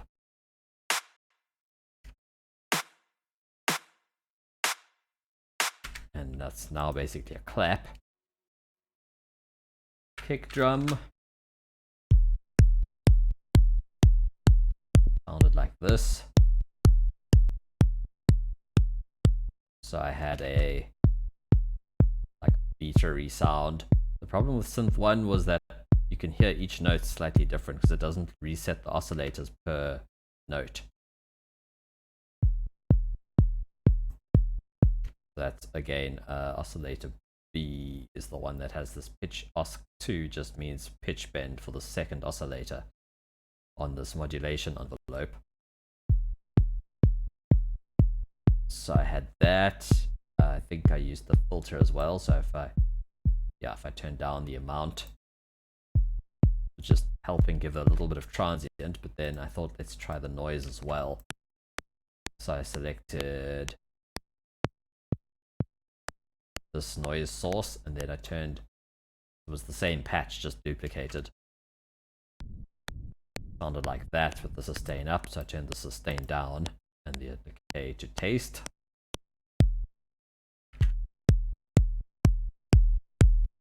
The OTT slams it kind of hard, especially on the low end. And then I bounced out like a bar of it. Sounded like that at the time, and I've just EQ'd it quite heavily. The regate is just, the dry is up, the wet's down, so it's not actually gating, it's just sending MIDI on the gate opening. So every time it goes past the threshold, I should actually give it a pre-delay or a pre-open, so it like, I think it just adds latency, but it preempts what's going to happen, so you catch the transient better. And that's just sending it to MIDI channel 1, and then I'm sending this to my bass bus. All MIDI channels going to bus 2, so that my pumper track, my pumper device on this receives MIDI input from bus 2. So now every time the kick hits, even though it's audio, it's triggering MIDI,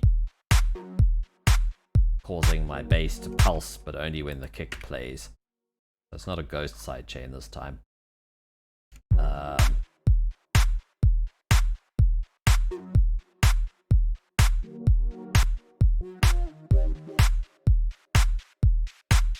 That's kick and clap.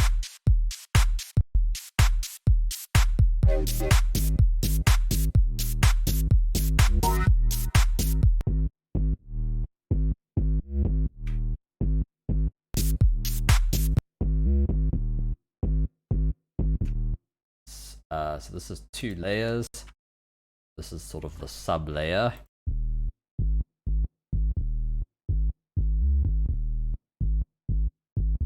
And then this was a saw wave with a little bit, oh no, sorry, it's a, sine wave with also a pitch bend on it on this mod envelope.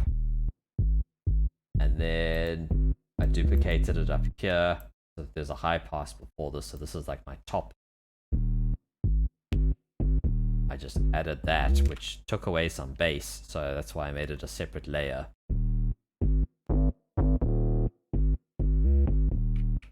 With that. Because if I take away that one, if I take away this, not as bassy as that. So they're just layered together.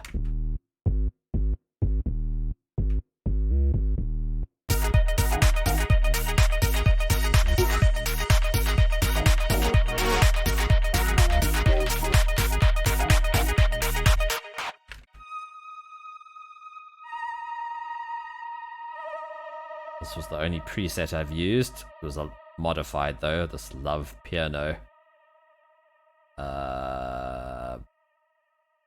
No, this is the second half of the stream. I did 3 hours and now 2 hours, so 5 hours. This ARP, this was from scratch as well.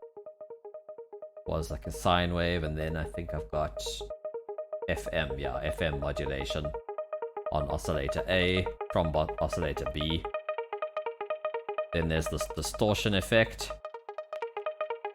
which I automated it here. It's this knob being automated.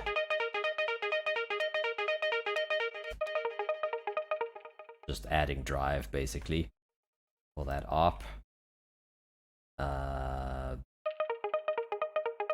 Just some small tap delay, reverb.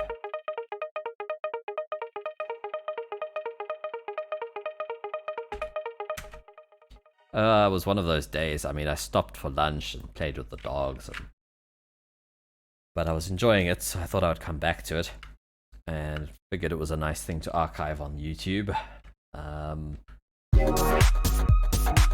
Oh yeah, the talkie bass, if you want to call it that. This is a very simple Synth1 patch. Literally, that's what the Synth1 sounds like. So first I used this air talk box thing. Take off those. Like a vowel thing. You can change the formant. You can actually see the name of the sort of sound that it's trying to make.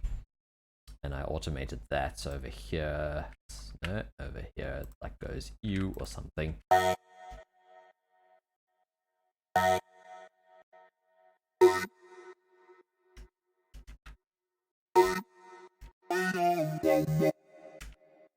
So that's the main bit of the sound. Then I filtered it, automated copied the formant automation onto this track and then modified it slightly for the filter opening and closing. Sort of follow that motion, and the chorus to widen it.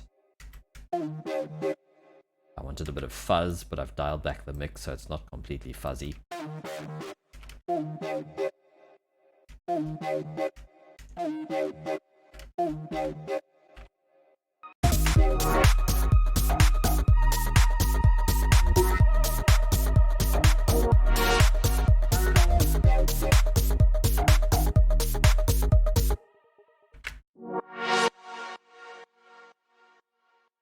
Free reverb.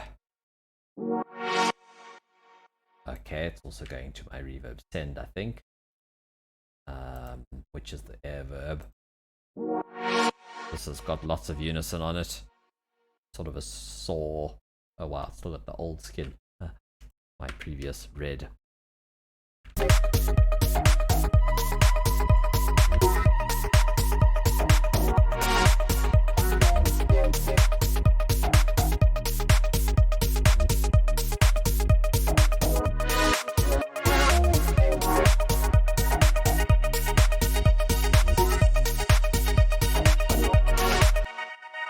This pad just has this free gate on it.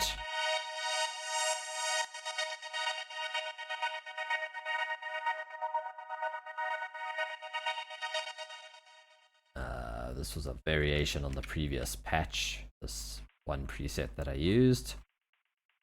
Then there was a bunch of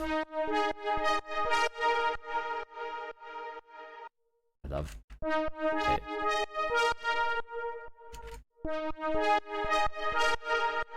This reverb's got a cool modulation thing. Makes that warble. And this was also a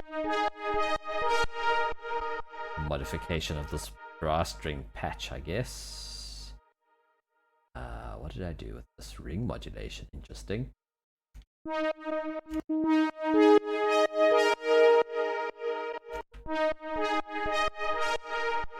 Oh yeah, I remember that. So this is detuned, and it's ring modulating against this or something, so it sort of gives it this interesting warble.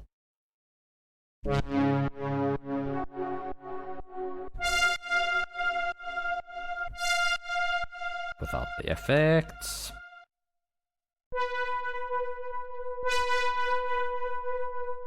Well, it's not an LFO, it's just the modulation between them. There is a filter LFO. No, the LFO is off on that one. Oh, there's some saturation on the filter that's giving it a nice bit of dirt.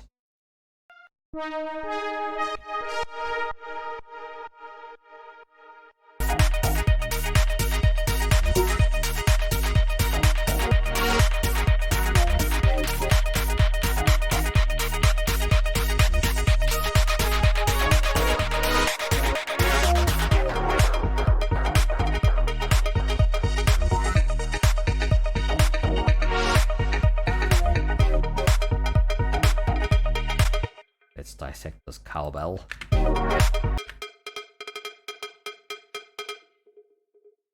I've got guitar rig just doing some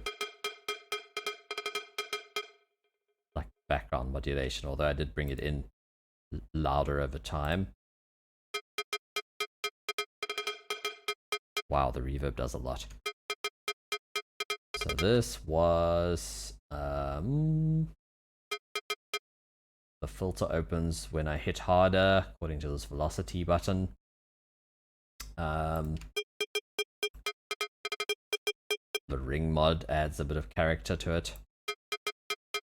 But mostly, I've got this modulation envelope FMing. So it's sort of got a short decay. It's FMing oscillator 1 with oscillator 2, and the oscillator 2 has a weird pitch, like 33, so it's kind of atonal. Gives it that slightly out of key cowbell-y sound.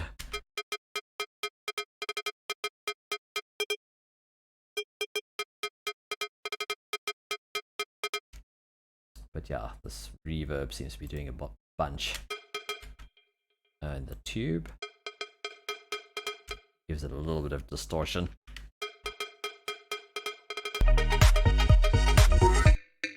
This was a variation on that patch. I think I played it lower down, changed the ring mod slightly, and added delay and flanger.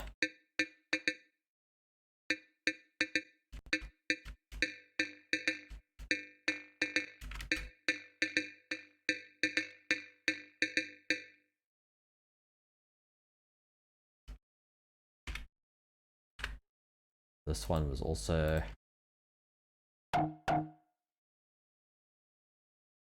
similar process, FM, weird detuning on the other one so that it creates like an atonal FM. The sub also seems to affect the FM somehow. It's like, it's definitely not its own thing. It seems to be part of the whatever gets modulated by the FM there.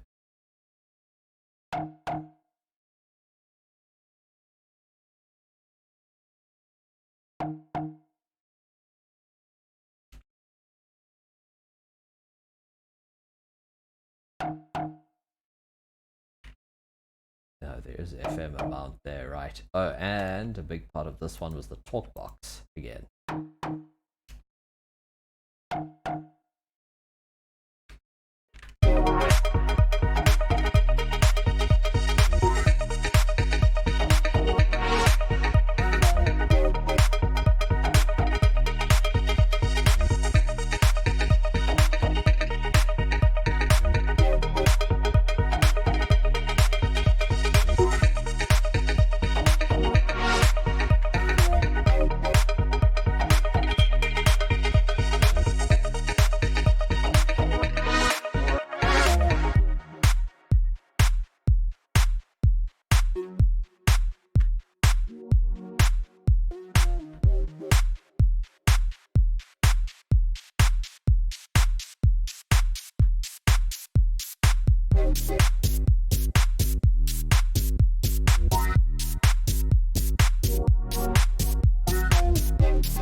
idea.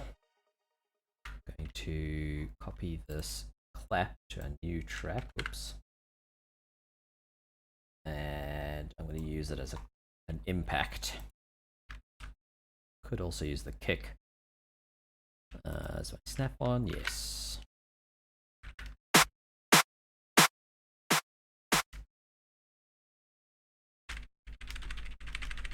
"12 semitones down."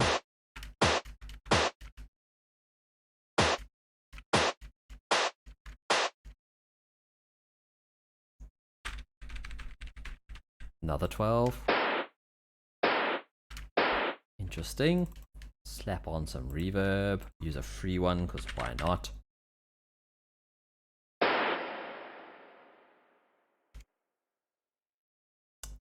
Turn down the damping. Try different. Let's turn off the early reflections out of curiosity. Not much sonic difference in such a big reverb. Let's try the different variations of the reverb. I like 3. Ooh, that one works for this.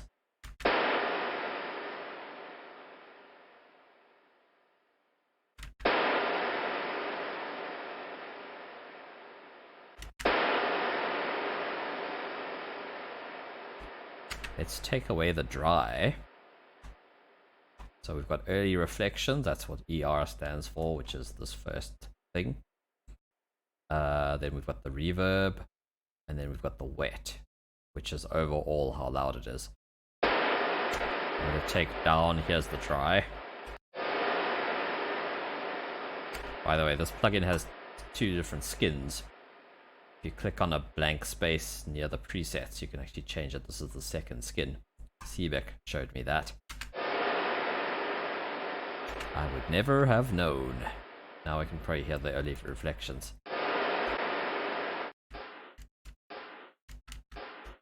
That's what the early reflections sound like, and there's lots of different variations of that. I think the diffusion affects it. Nope.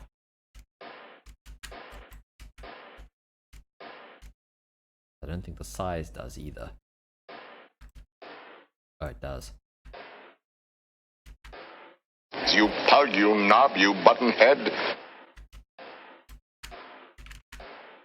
Yeah, Oral River, man. Check this reverb out for sure.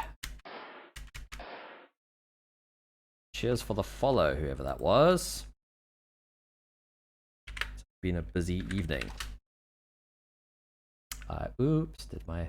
Oh, great, it locked me out.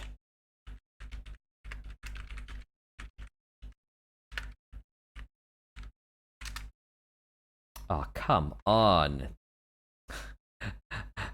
Let's do this together, shall we? My goodness. What a fail. My chat app decided I need to find crosswalks.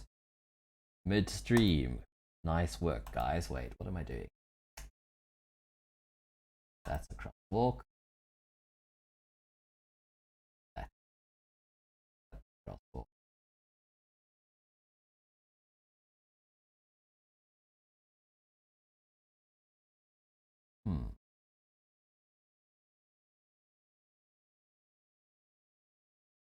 This is ridiculous. That one could be.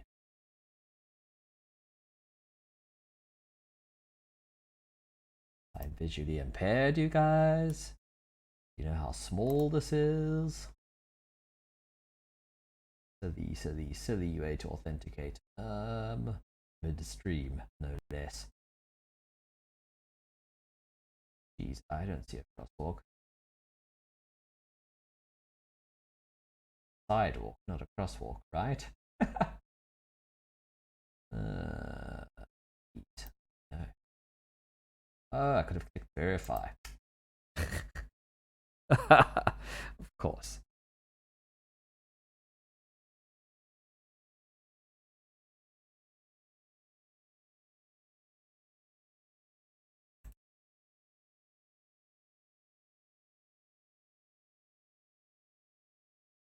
Oh, god damn it.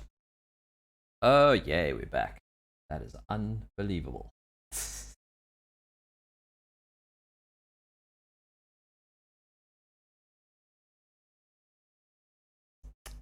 Let me go to here. Oops, that's something else. There we go.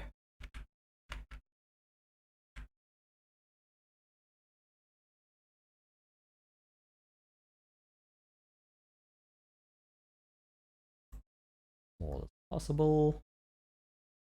And that is where my chat hides. What a ridiculous thing.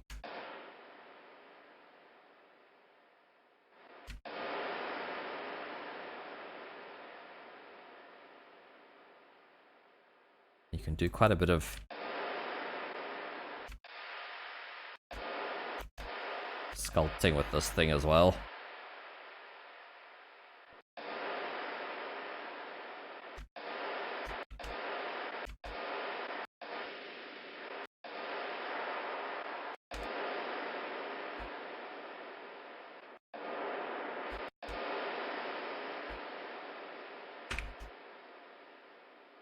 Going to grab Pumper from the hats.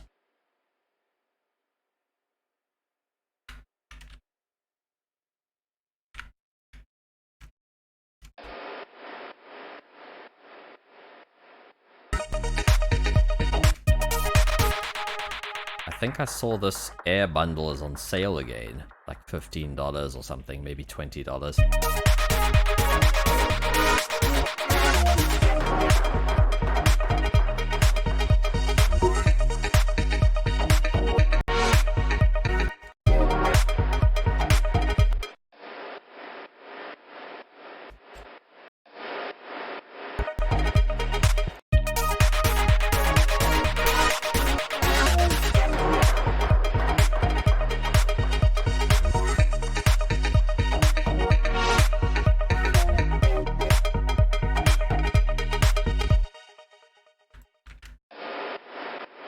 Try it an octave up.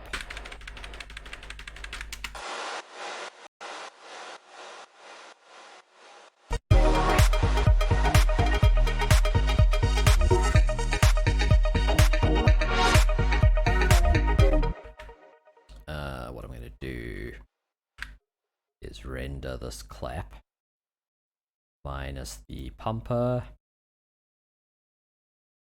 Apply, track, and take effect as a new take. Crop to active take, and then I can reverse it. And put the pumper back on. move the snap offset. That's this little thing at the start. You can snap it to the end, in my case, so that when I move it to the grid, it snaps to the end instead of the beginning. Snap's got to be on. Was on. There we go. So let's say this length is odd. It's going to snap to the end rather than the beginning, or wherever that snap offset is. So if it's here, it'll snap to that point, the grid. So it's just a handy little tool. It's also cool because then if you pitch this around, just hear how it sounds.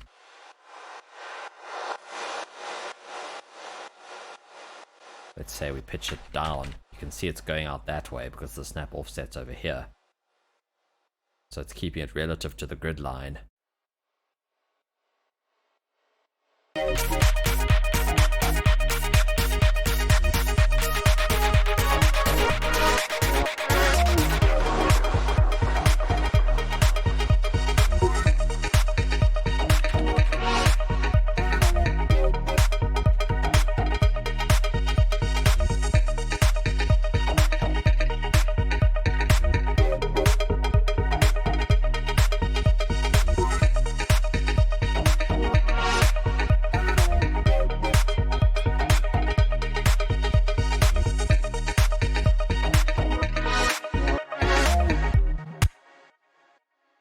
Realized that that guitar rig actually might sound cool on both of these tracks.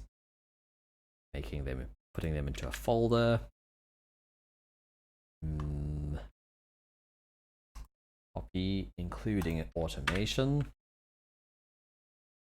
Paste.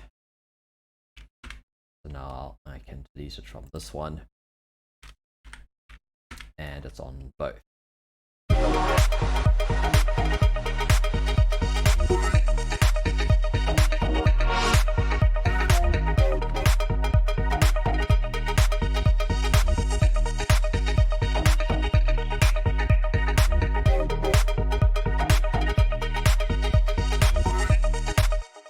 I feel like maybe this pad could be an octave down.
What does this need?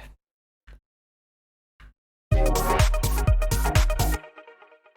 this point we're at 2 minutes 18 seconds.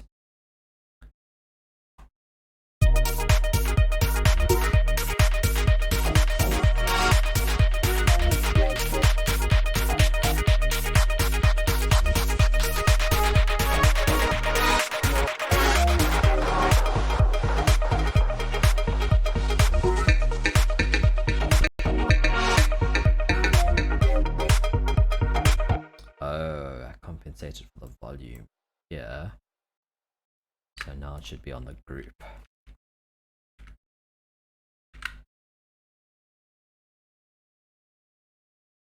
Compensated for the volume because when that guitar rig plugin gets faded in, it starts to turn everything down. Suppose I could compensate for that.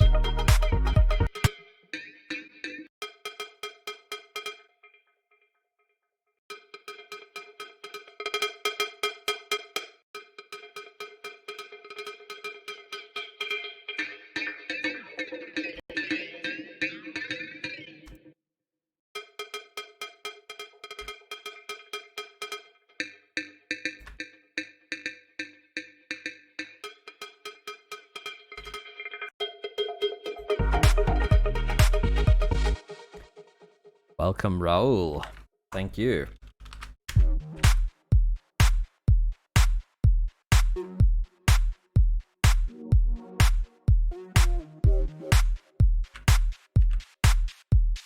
Whoa, it's late.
I reckon we can go back to that section.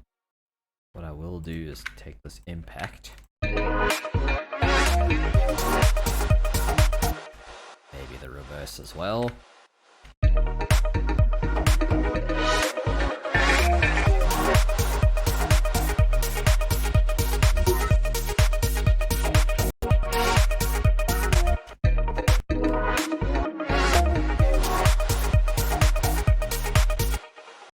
Okay, without the build. Might do a clap roll again.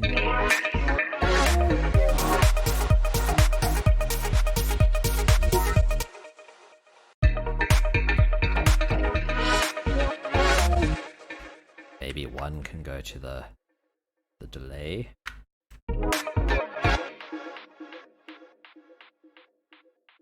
Let's change what the delay does though. Come here. Sure, we can automate it ourselves.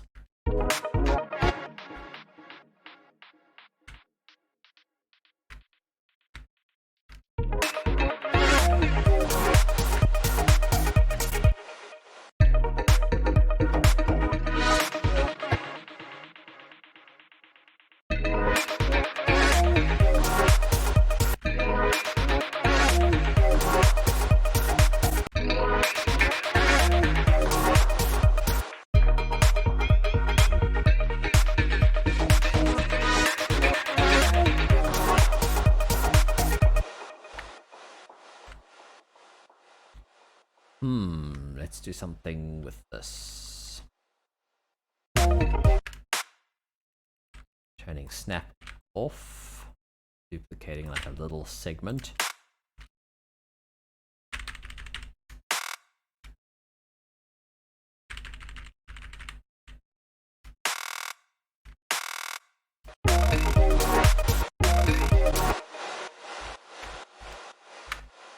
Join them up together, and then I'm going to add 2 warp markers. Older viewers will have seen this before. Turn preserve pitch off. Now what you can do with these warp markers, in the middle you stretch the thing, left or right, undo, but you can also grab on either side and do like a ramp. And because preserve pitch is off, pretty cool.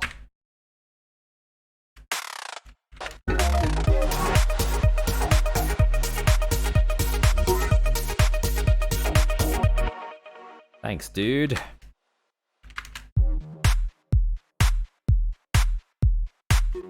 Maybe we bring that pad in the intro, but under a different guise.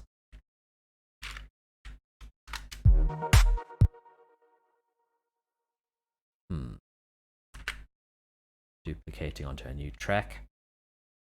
Let's take the gate away. That's this guy, freebie.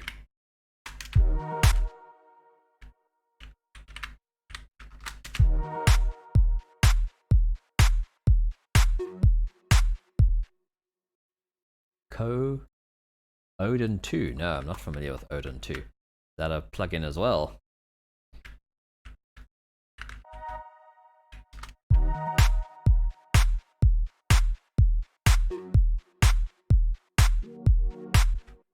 Oh, I see.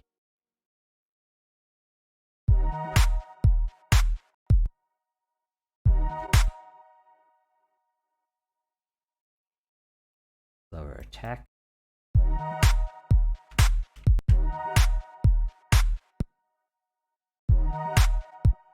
Let's try a phaser. See if there's a Reaper phaser.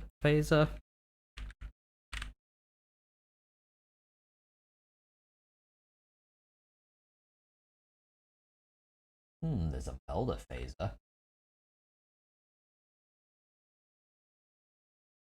There is a JS phaser. Shrill. Ooh, nice.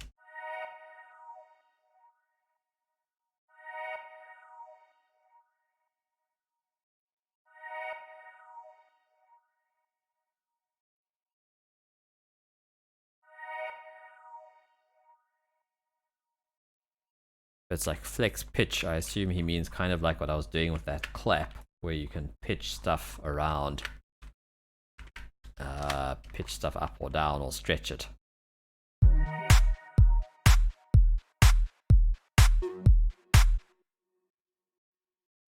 Let's make this very soft.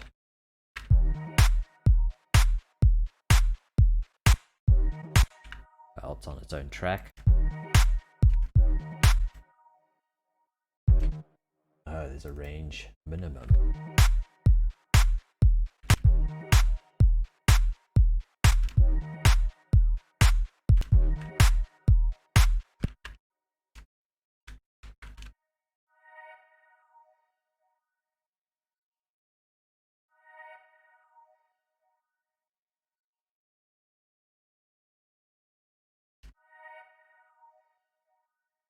Oh, I see. So it is a synth. All right, I'll check it out.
curious what my CPU usage is.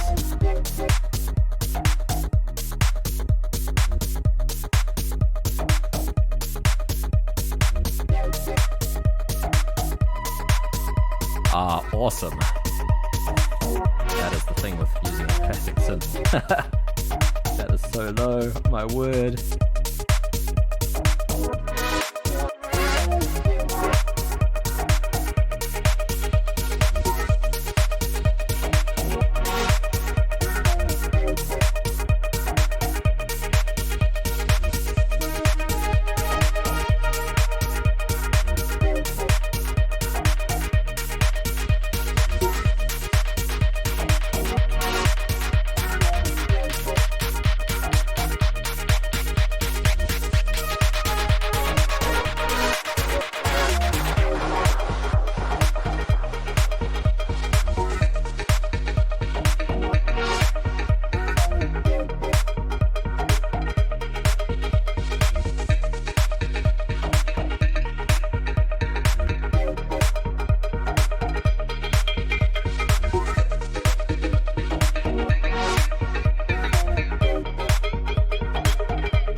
Feel like a baseline variation in this section.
Jeez, 30% for one patch. That's nuts. I'm curious what CPU you have. I have a pretty old system.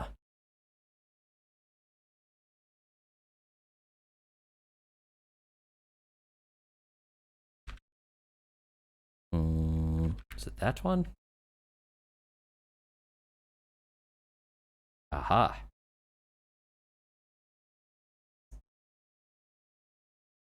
i3.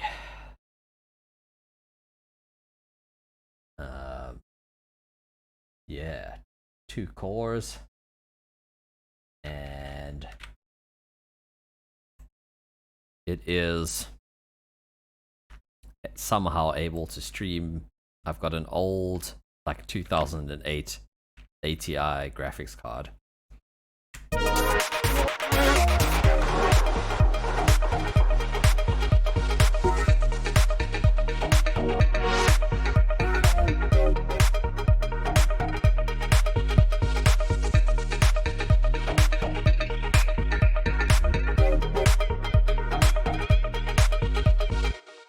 was going to say was that last challenge, the industrial one, was there was a patch. My pads at one point were hitting like 12% for one patch. I was using that granular synth by Native Instruments called Form. Thinking about maybe having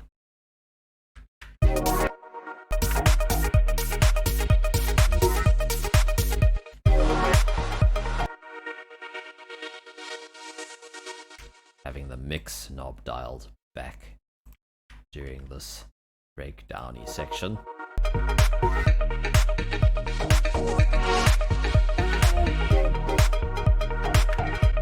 Maybe the whole thing softer as well.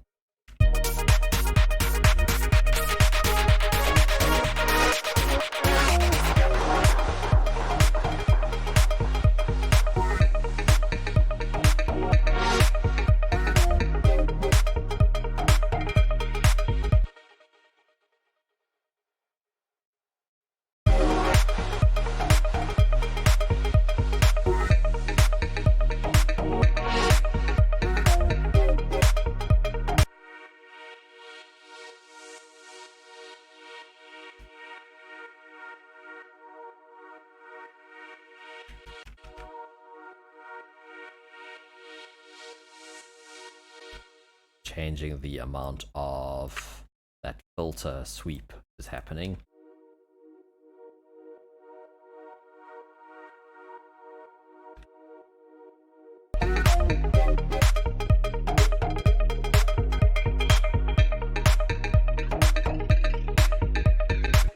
Maybe the ARP must go away or be soft.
I don't have it anymore. I had an alternate version of the ARP, but I think I might just bring it back.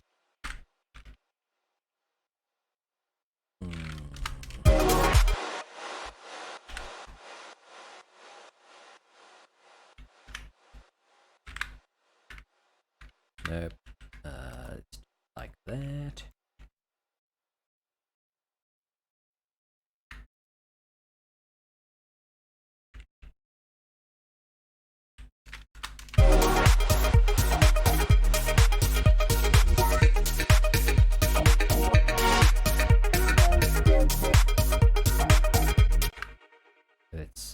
You notice something? If I duplicate this, it's copied the automation from that section.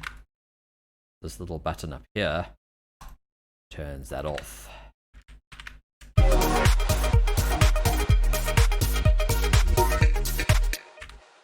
think I might do that instead.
I must say, I think I'm going to be taking a bit of a break from serum after this, I think. I can't believe.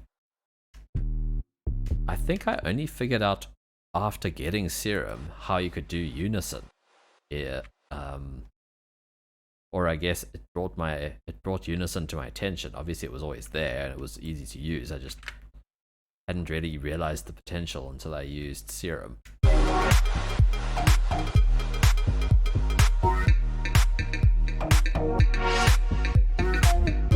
For the sort of lush pads and stuff, it's quite handy. I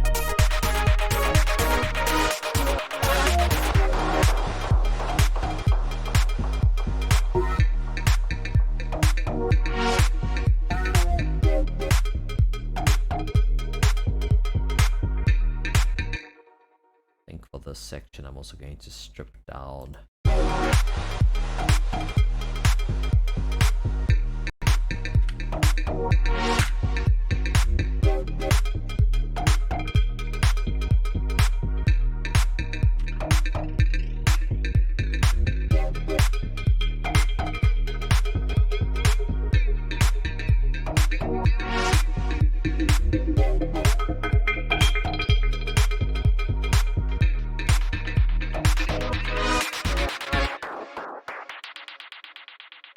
these chords are borderline kind of cheesy.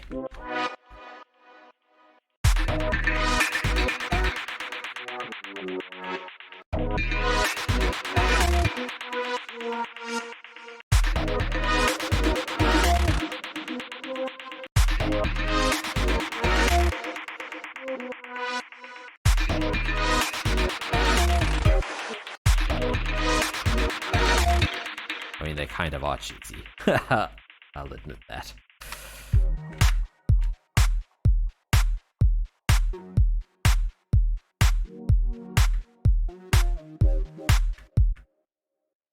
Oops.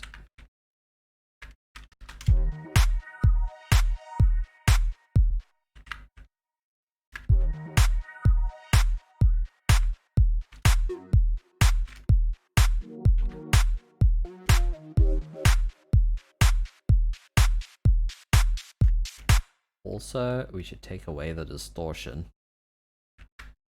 for the sound until it's full, because the distortion comes after the filter. And it sounded quite nice all muted.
pitching it up.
Maybe we can change a few things.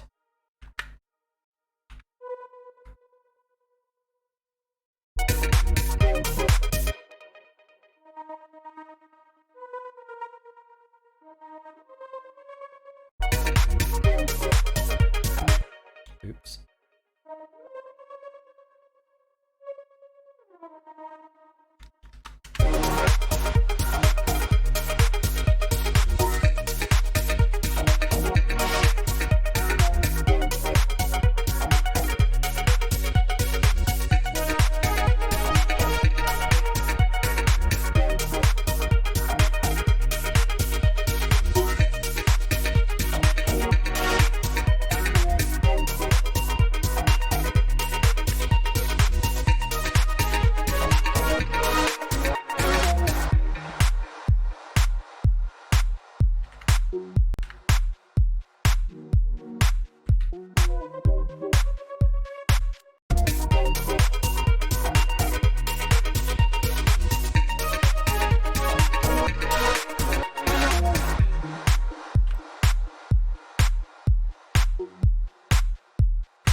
It's a little hack there. I find OTT really handy for like lengthening out burby transitions, just like reducing those dynamics a bit. Cool. I'm going to have one more listen, and then I'm going to play the track that I started the stream with again, just for another reference listen. It's a track of mine, with my friend John Bartman on guitar from the band Pravda. But yeah, and then I'm going to head off. It is now past 9 o'clock. Is that for real? Sure. Yeah, so I'm going to head off soon and grab a small bite for dinner. And I might be back tomorrow doing some more funky stuff. I had my cousin record some guitar over the weekend, and I'm going to see if we can make something out of that.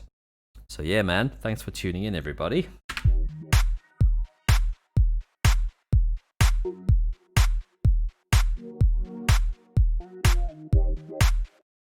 Oops.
Yeah, it's coming along.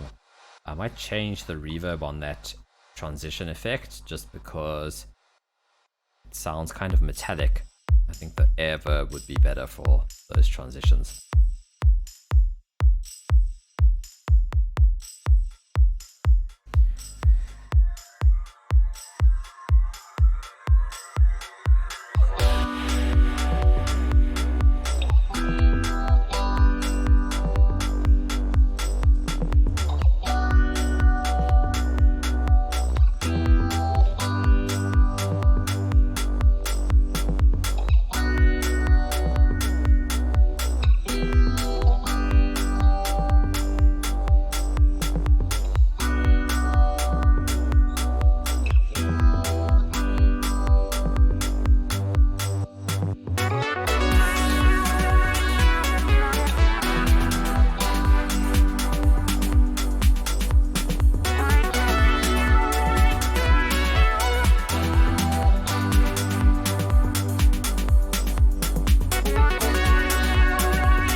raiding Musar. I have never seen him. I mean, I've never seen this claw at all.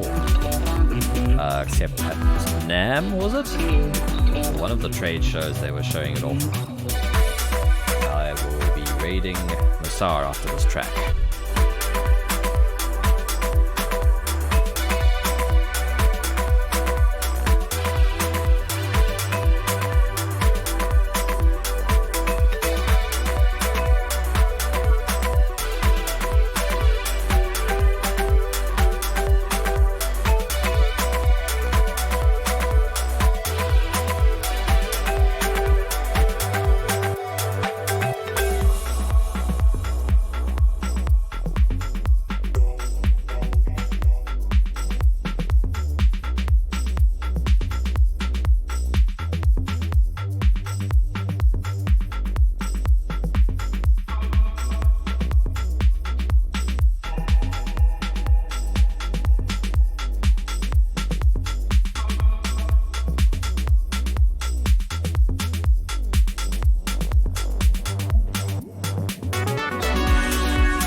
Cool, guys. I hope you guys enjoyed that stream. Thanks so much for all the kind words.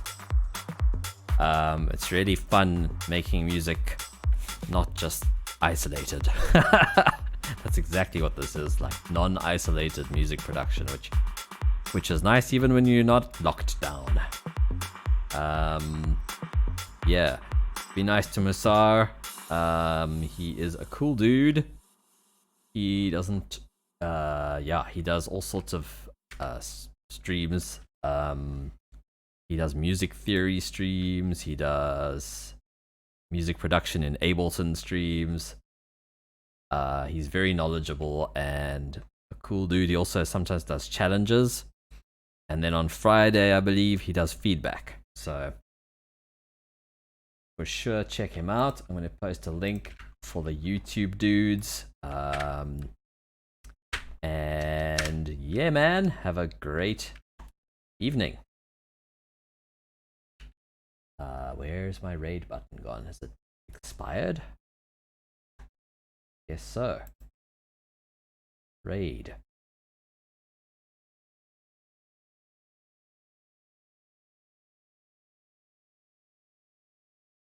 Raid now. Cheers, Twitch.